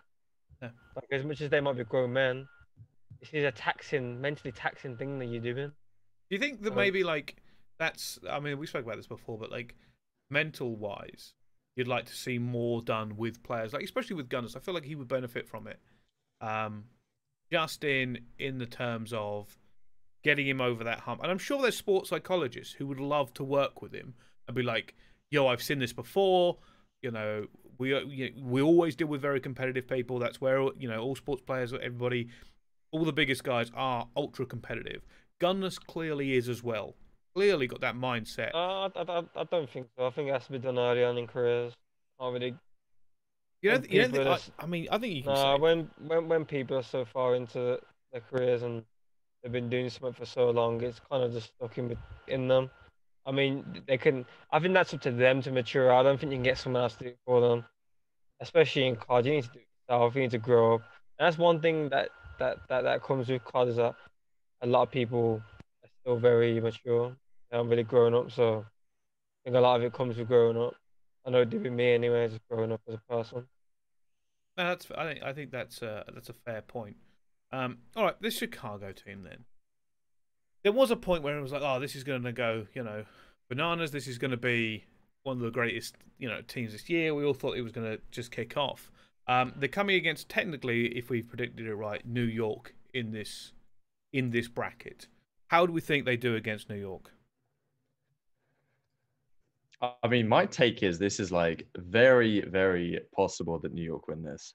Yeah. I want to see the last time they played each other because I know that they lost and then beat them at the New York home series, I think. I will see if my magical. Here it is. Okay, so Huntsmen beat them Game 5 at the New York home series, and then they went on to 3-0 Huntsmen when they played them again in the grand finals.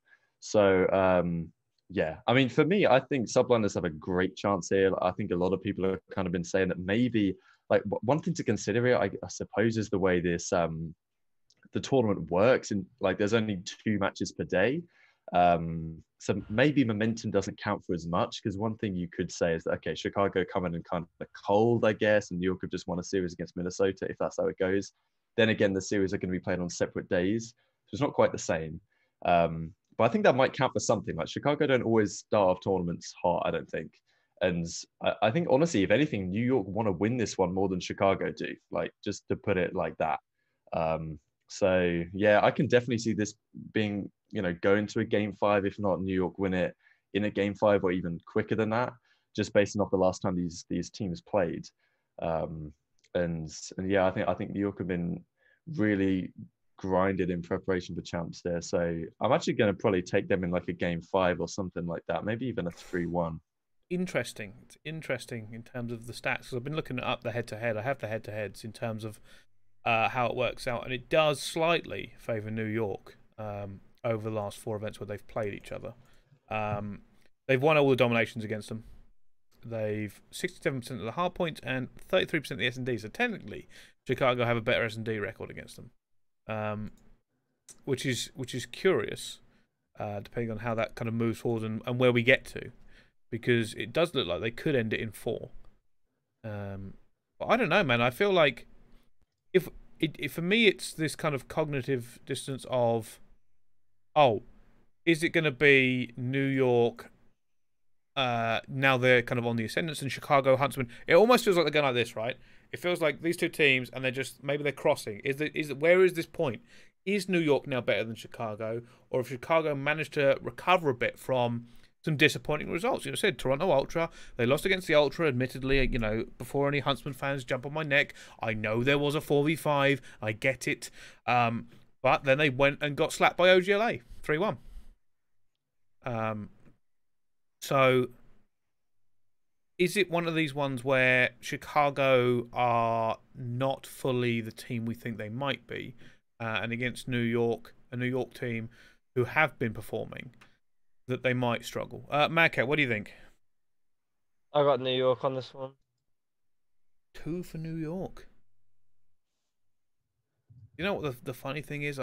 I feel like it could go either way, and I can't figure out if I've got rose-tinted glasses in terms of Chicago. Because I'm sitting there going, Chicago, it's still Chicago. It's still those players, and this is champs. Nah, not really. It's online. Maybe it doesn't feel the same. Just kick me feet out from underneath me there, Dale. Just this team, isn't it? Like, it's different for these. Like, it's just a weird team.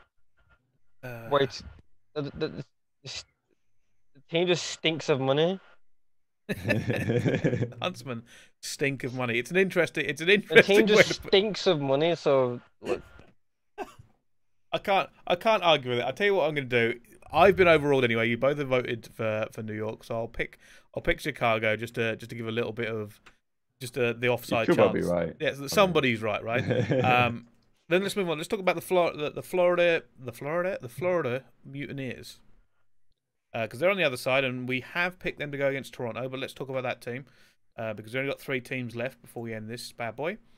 The Mutineers have had an interesting roster, because I wasn't 100% sold on it when I first saw them, and then when they signed Maniac as their sub, I was like, I don't know what they're doing with this year. But turns out Awakening, somebody who I highlighted last year for I thought would be good, is a little bit of a phenom himself. You know, he's come in and he's certainly made an impact for them. He does look pretty tasty himself. Rab, what do you think of the Mutineers? I'm really impressed with this team. I mean, like, Skies is a quality man. They are. Frosty kind of does it all. Havoc has actually probably been somewhat underrated. The player I really like and I've been really impressed by is Pharaoh. I don't think he quite gets as much credit as he deserves on this team, especially for the role he plays and the numbers he puts up. I mean, since this team, I'm just looking right now, like when they won this event in Minnesota, they won, I mean, how many series is this? 8 series in a row before they then lost to the Ravens in the group play at the London home series. And then since then, it's kind of been a rocky road, and they've only lost to the Dallas Empire. So in the last, basically 2 and a bit months, they've only lost to the Dallas Empire and that one match against Ravens in groups. So, I mean, I think it's a great team. I just think that it's interesting because it almost feels like they've fallen off slightly because they didn't do quite as well the last couple of events. But then again, they had Dallas in their group at the Toronto home series and they lost to them twice. So I don't know how much you can really read into that. Maybe they just have a bad matchup against Dallas, which is perfectly fine. Then again, if they win this series, they play against Dallas, so that's not ideal. Yeah. So yeah, I really like them. I think their team composition is great. I think they have players that frankly are pretty underrated, and I think they certainly deserve their top 3 spot in the league as it's gone over the course of the season. I just think I kind of wish we'd have got to see them on LAN, right? Because the question's going to be, okay, yeah, they won 3 online events. People talk about Awakening and whatever, like whether he's just cheating or whatever. I don't believe that's the case. And I think that they would have done similar things on LAN. Maybe they wouldn't have won 3 events, but I feel like they'd have got 1 under their belt, and then at least we could have said they had like a chip or something. But right now it's kind of in a grey area. But yeah, I kind of want them to make a run. I just think that because they're probably going to run into Dallas Empire if they do get past Toronto, it's just going to be, it's a tough one, right? Then you go to the gauntlet and loses if that's the case. Yeah, it is difficult. It is difficult, and I don't think they go very far because they've got a Dallas roadblock. Losers maybe, but the Dallas roadblock is just there for their first. Yeah, it's a very serious roadblock. Madcat, what do you make of this Mutineers team? I'd love to see your opinion on this. crazy team. I don't know how they've done it. I would love them for them to sit down to me and tell me how they've done it. We look at the team. We don't expect much, to be honest. Crazy what they've done. Hats off to them. Solid team. Crazy. Don't know what to say about it. It's just crazy. Yeah, I think they've certainly, it's in terms of like, and we spoke about this before, right? There's always this slight bias in terms of how big a player's name is. To people start judging a team off the superstars, right? I feel like this team, while they've got, you know, the recognizable players, they don't have the star power of the other team. And star power is not the same as talent. It is not the same as what you've done in the past, how consistent you've been. It's just how popular you are, and people tend to use a kind of a judgment for that. And building this team, they probably didn't gather a lot of fans out the gate because they didn't go, oh, by the way, here's our world champion super roster, like some other teams, which hasn't worked out for some other teams, but we've already spoken about that.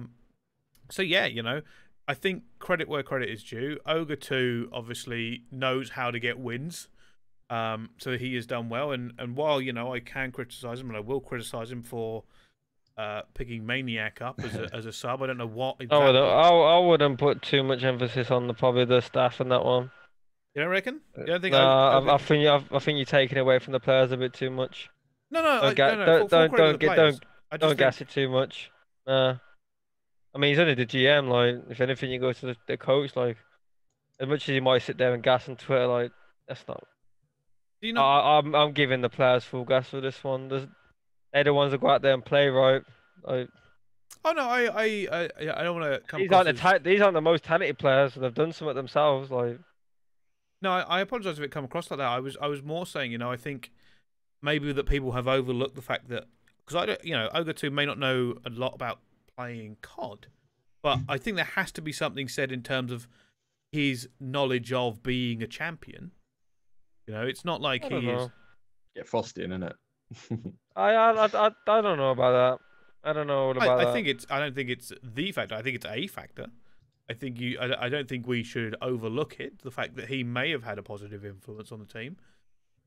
We don't know. We don't know for certain. But I would not sit here in good conscience and pretend that Ogre 2 is irrelevant in the equations, right? Because of who he is. But no, I will concede the point that yes, these players have done this. These players have put themselves on the map in the CDL, and they have done the hard work. I would never want to take that away from them. Different rosters as well, like because I mean, when they came second at the Atlanta event, they had Fristini and they had Morks in at the time. The team has changed a lot since then and has got better, which is impressive, really, given the names. Who would thought losing Bristini and bringing in Awakening from the sub bench would be that beneficial? That's something that people weren't expecting. Apparently Minnesota were also looking at getting Awakening. I think Brian Sate said that on Reddit, but like he kind of had faith that they would get things back together. So maybe they missed a trick on that one. Yeah, I can see that. All right, let's talk about who we think is going to win then. It is Florida versus Toronto, technically in our bracket. Oh, this is tough though. This actually is tough. Okay, I want to look if these guys have played each other recently. Toronto, Florida? Yeah, Toronto, Florida. The last time they played each other was April. Yeah, they haven't played in a while. I haven't got any of the last 4 events. They're 1-1 this season between them. I think I'm going to take Florida. Like, I think that Ultra can get through one series, but can they make a run like they did again? I just don't think it's like incredibly likely. And to be fair, Florida have beaten, as I said at the start of this thing about Florida, pretty much everyone the last 2 months apart from Dallas. So I imagine that gives them just enough to get past Ultra. I think it'd be a close series though. But I think Mutineers are just too good. Madcat, what do you think? Because I am torn on this one. Florida. See, it's tough though. Right? I don't know whether I'm putting too much on recency bias because I'm just sitting here going, Toronto have shown a really good showing recently, like a really good showing.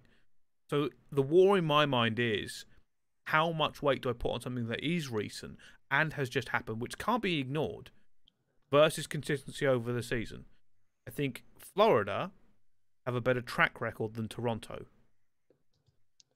And if Toronto hadn't won that last one, I would have probably picked Florida every single time. I've been outvoted anyway. I am going to pick Toronto because my gut says I can't ignore them beating the big 3 in the last event. But they didn't play Florida. It's funny you say about sorry to cut you off, but I was just going to say about like the recency bias thing, because I was thinking exactly the same thing about Florida when they were getting good, and I was like, they can't do it again, or they can't win 2 events in a row. And it turns out they did, and they crushed the second one they won at Paris, like after they won the one in Minnesota. So yeah, having said Mutineers are going to win, I do kind of feel like it's possible these teams go on a crazy run. Having said that, once again though, that was back-to-back weekends. And we are now like 3 weeks away from when that last time happened. So maybe that kind of momentum doesn't carry as such. But Amps is a different kettle of fish. But I've been outvoted anyway. Florida go through. Atlanta FaZe. Last 2 teams now to talk about before we wrap this one up. I know it's been a long one, gentlemen. But it is fun. £4.5 million event. We could probably give it a little bit longer time. Atlanta FaZe, a team that people knew were going to be good coming into the season. And then we were surprised how good they're. If anything, this team could have walked away with the entire season. Like there was a period where everybody was going, I don't know, FaZe, about to make a dynasty on this. But they have done some serious work. Simp has proven himself as every bit of good as we thought he was last year. He got Rookie of the Year. In my opinion, he should have had Console Player of the Year last year at Esports Awards as well.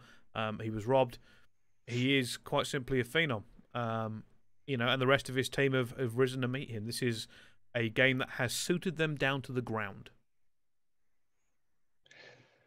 I mean, this is just such a fun team to watch. And to be honest, what I'm most impressed with about this team is that even when they had their dip in form, they were still getting to finals, right? Like, remember when they had all those game fives in a row and they would still somehow clutch up and Celian would drop like 18 on the gun runner and they'd make it to the grand finals. The only question mark, I suppose, to me really is that when you look at this team against a team like a Dallas Empire or even against maybe a team like New York that has like, I guess, I mean, this team certainly has winners, but has like veteran players that have won 20, 30 championships that are obviously the case in Dallas, not the case on, New York. But against a team like that, there is a concern that when it goes to a game 5 round 11 in the grand finals at champs or whatever, a really clutch moment, that they may not quite have that, that grit, I suppose, or that tenure to actually win the series, because we've seen a few times this season they storm through the bracket play, they get through into the grand finals,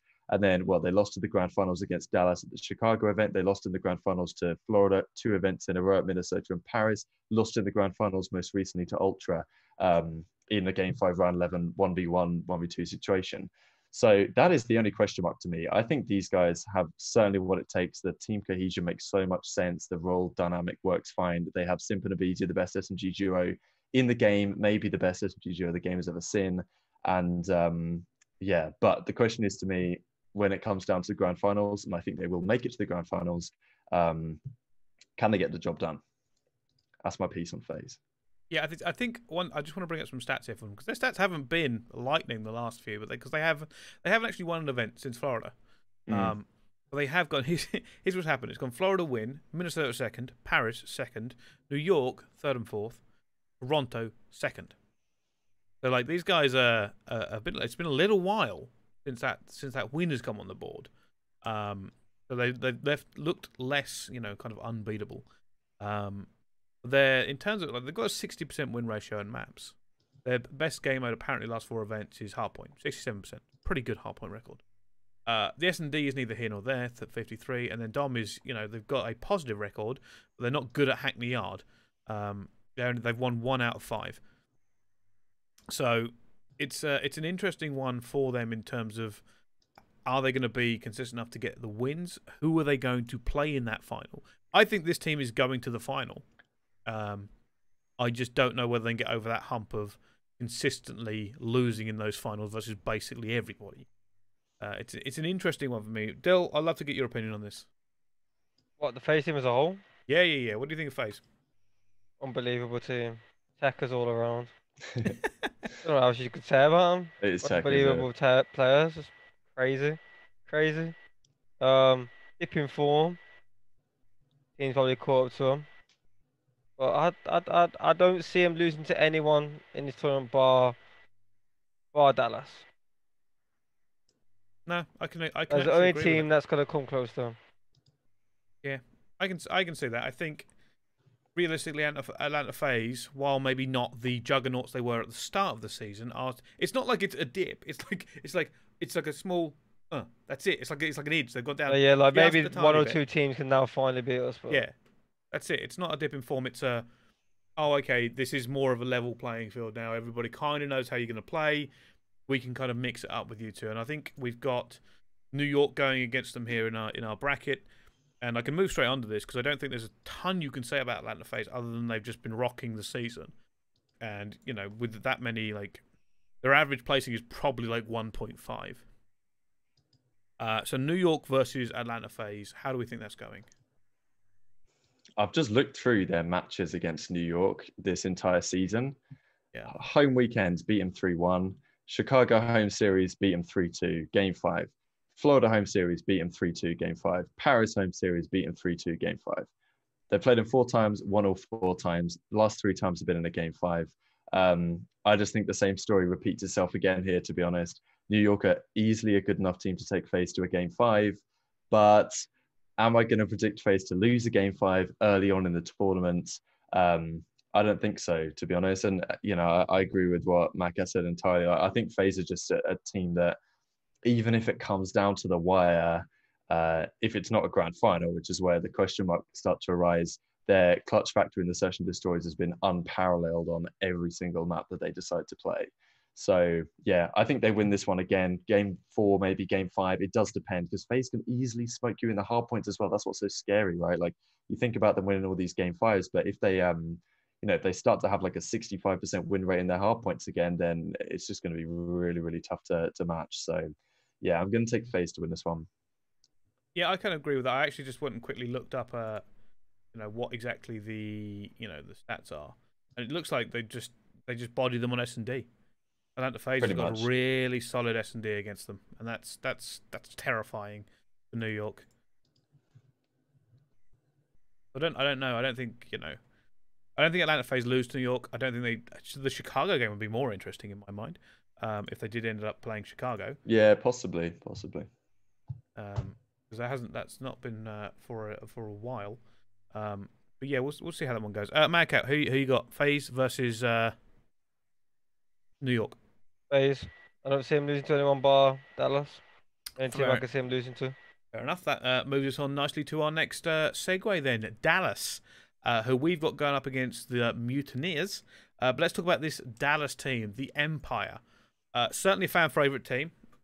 And a little bit of a rough start, I thought. You know, they looked like they could be a great team. Then they had that, what I like to call the blip. And then kind of come back to, all right, we're going to settle down now.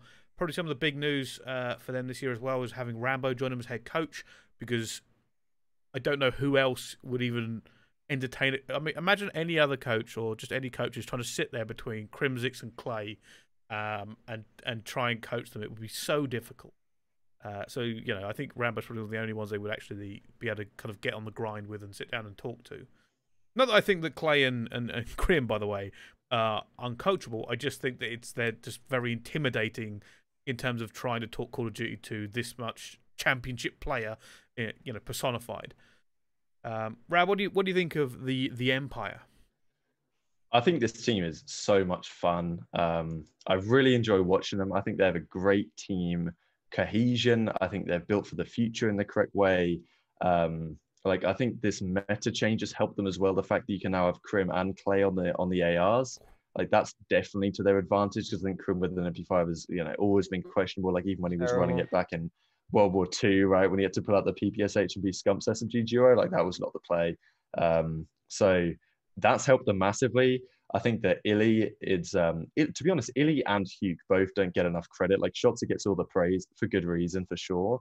But like, Hugh is their smoke player, I think, and he, you know, sometimes you just got to die to get another smoke, I guess. And Illy, his sniper's been getting better and better throughout the year. His search and destroy has been fantastic. Very clutch player as well, especially the last few events.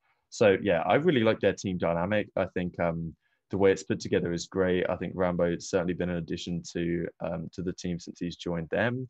And yeah, I just think that for me, they're a top 2 team one way or another. It's the last 3 series against Florida they've won. I think they get it done here again. Yeah, just for me, I think that the seeding just plays such a big impact in this tournament, because we can also talk about the vetoes. It's Team A, Team B is no longer decided by coin flip. It's decided based on seeding. So that could have an impact here. Dallas are going to be the higher seed against Florida, so gives them an advantage if you're going to a map like Hackney and stuff like that. So yeah, I think Dallas are going to be my favorites in this one. No, I could agree. I couldn't agree more. Madcat, what do you think of the Dallas Empire team? Sort of like the Atlanta team, but in terms you got two like veteran players. I don't think you got a weak link bar Crim. I think if Crim plays to a decent level, the team's untouchable. But he has been letting them down quite a bit. I've got to be honest. I'm a big Crim fan over the years, but he has been playing quite shocking. Like, not to what we think of Crim. So, I think Rab's right what he says with the meta helping him. think the meta will help him. I mean, it has helped him, but not by a lot. Like, I He had a don't few think good it maps has here and helped. there. Yeah, like I don't think it's helped him to that extent. Like, it's helped him, but like maybe maybe like he went from like 2 stabilizers to like 1 now. But like he needs to pick it up to win his champs. Like his team's kind of rely on him in that sense. Like you know what you're getting out of Illy, Shotzi, Clay. The other 4, you know what you're getting out, but with him, you expect so much more, and you're not getting it. So like he needs to pick it up for this. I think He that might like be a he fair analysis. Yeah. like he wants to go out as the best.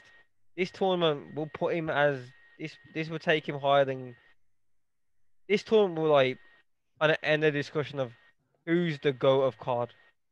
Because like no one will have a say in anything. You have the 3 rings, you have Yeah. the most tournament, you like the most clutch player. Like you just need to see it from him this week, and I Yeah, hope he's he's got got a the lot to drive to prove, bring hasn't it. Like got a lot to prove, especially like he's not been even close to a crim form recently.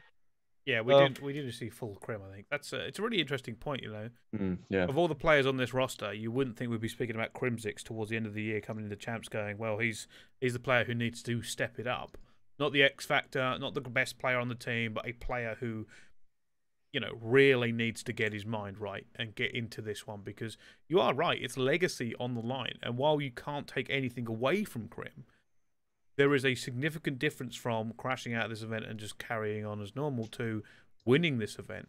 And, you know, especially with Clay, because Clay will have another ring as well, right? This will be madness for him. And I'm sure he's sitting there just, like, focused on this. And there's a lot of pressure. So, yeah, I mean, especially with how he's been playing, because he doesn't want to cost his team this, because his team are good enough. This Empire team is definitely good enough to win this championship. They 100% have the potential. They know how to play. They've got everything that they can go for, and they can beat all of the top teams. You just have to do it. And that sounds really easy, but it is how it is. Right? This is the championship. I've said it before. Once it comes down to this, there is no excuses left. There is nothing else in the tank. There is no, oh, don't worry, we'll get them next time. Winning it, whether or not you want to put an asterisk on the season or whatever, I don't care. Winning is winning. Once you've won, you get nobody else to take that away from you, because you still beat, 11 other teams. 55 players who are gunning for you. 4.5 million. Yeah, here's the thing. Put an asterisk, on it, whatever you want to do.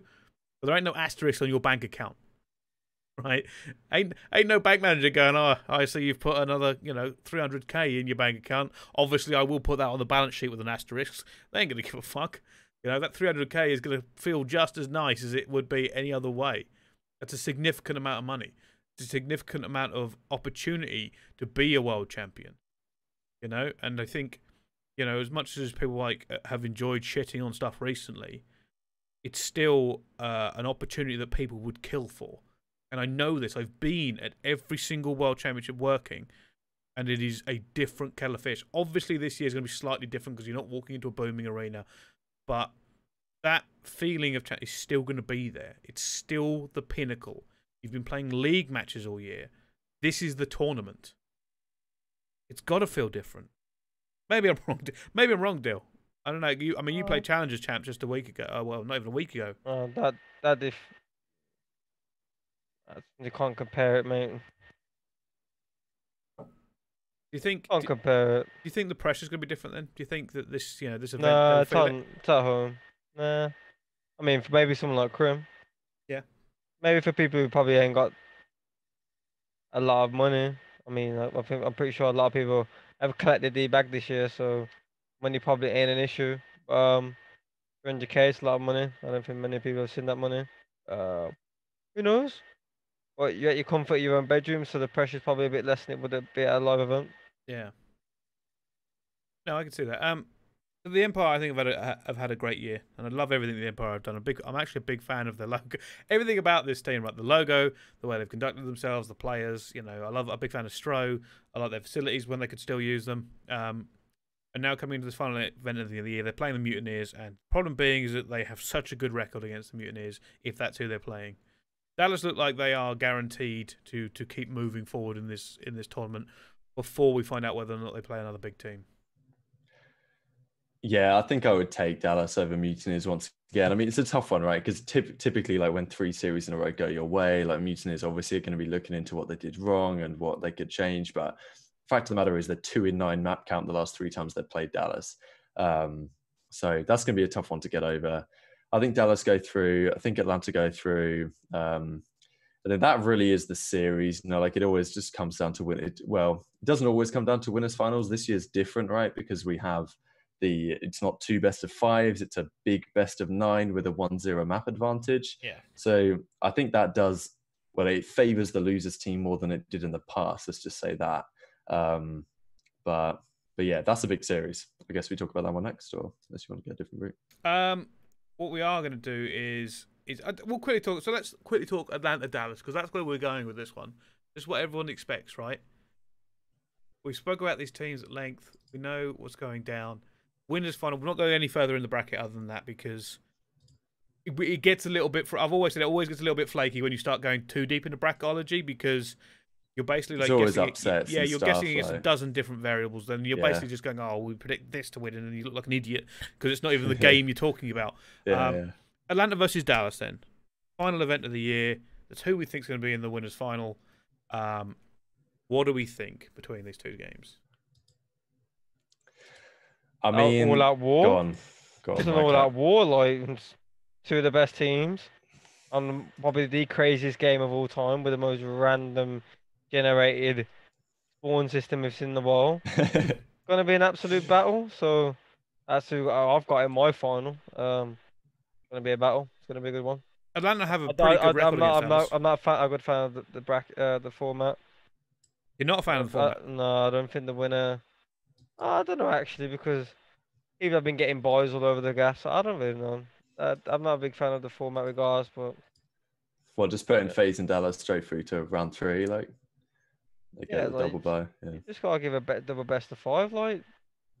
Oh, one map advantage, like they've lost a series. Like we haven't lost a series, and all we're getting is 1 map. Oh, okay. One map. Okay, yeah. 1 map. Yeah. They win an S&D or a hack. But... They win like a little random hard point, and suddenly we're now reset. How? Like, yeah, how can you reset after 1 map? See, the thing is, I know why they've done it this way.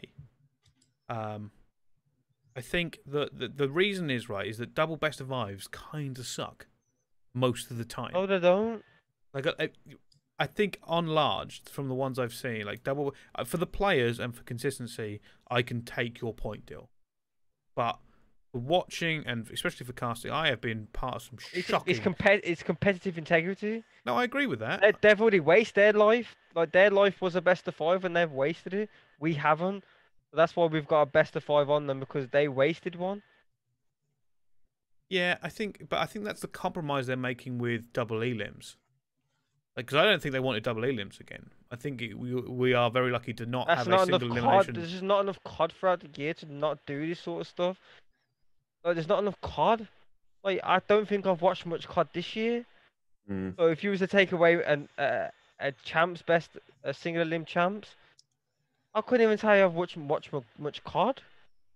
I've been walking around with the season like I don't think I've watched like London, Paris play. Like I don't think I've watched like my people play much. I don't think I've watched them play.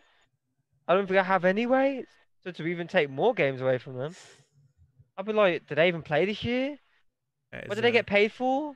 To sit around, scrim?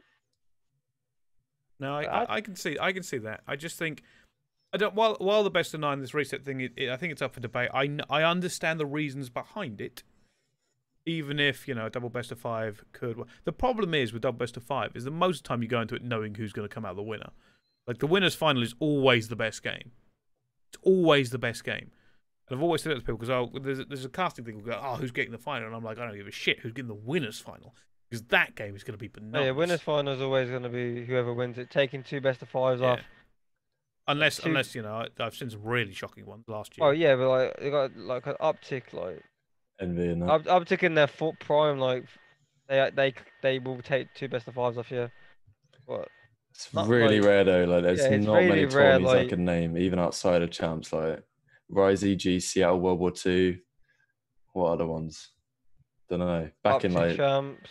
yeah, OpTic champs one, and then like one Advanced Warfare tourney was there, FaZe against OpTic or something. Apart from that, there's not many. Yeah. It's run out of gas now. And that's the thing. Like that's why I kind of like the best nine. I agree. Like with you do about the competitive integrity stuff. Like it feels a bit strange having won a series and then not having to do it. But I don't know. Like from a fan's perspective, I've always just felt like it's just a bit weird going into the grand final and like having to have the discussion about that. Okay, one team's got to win 2 series, and then one team like has such an advantage that they'll win like 95% of the time or 90% of the time or whatever it is. It just like the winners final just is the final the majority of the time.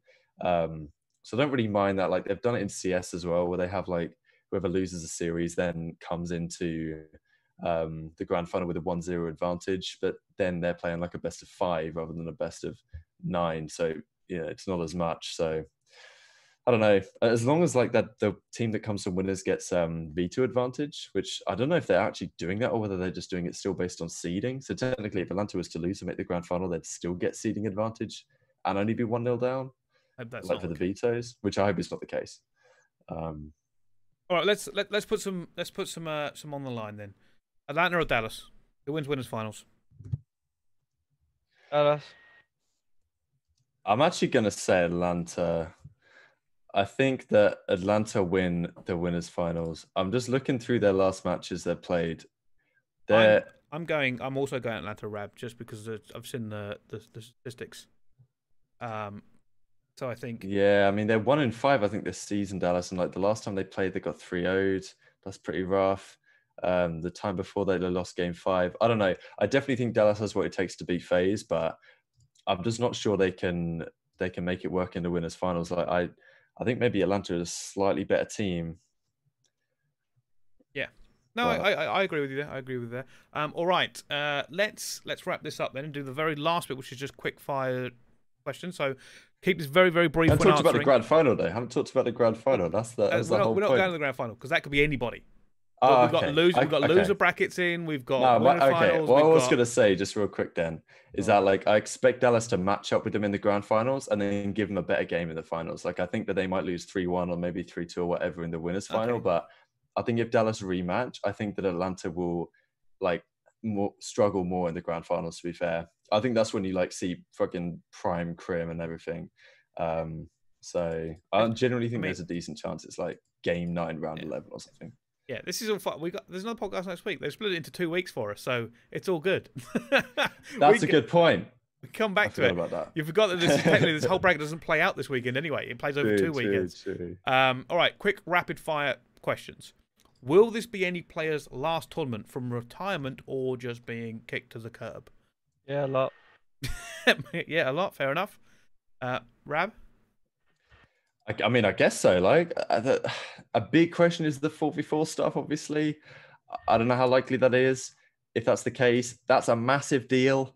I mean, even we have to talk about the conversation with Dallas, right? Like, let's say Dallas have a bad tourney here. Let's say it goes 4v4. Like, you're not going to get rid of Hookily or Shotzi. So one of Crim or Clay's got to go.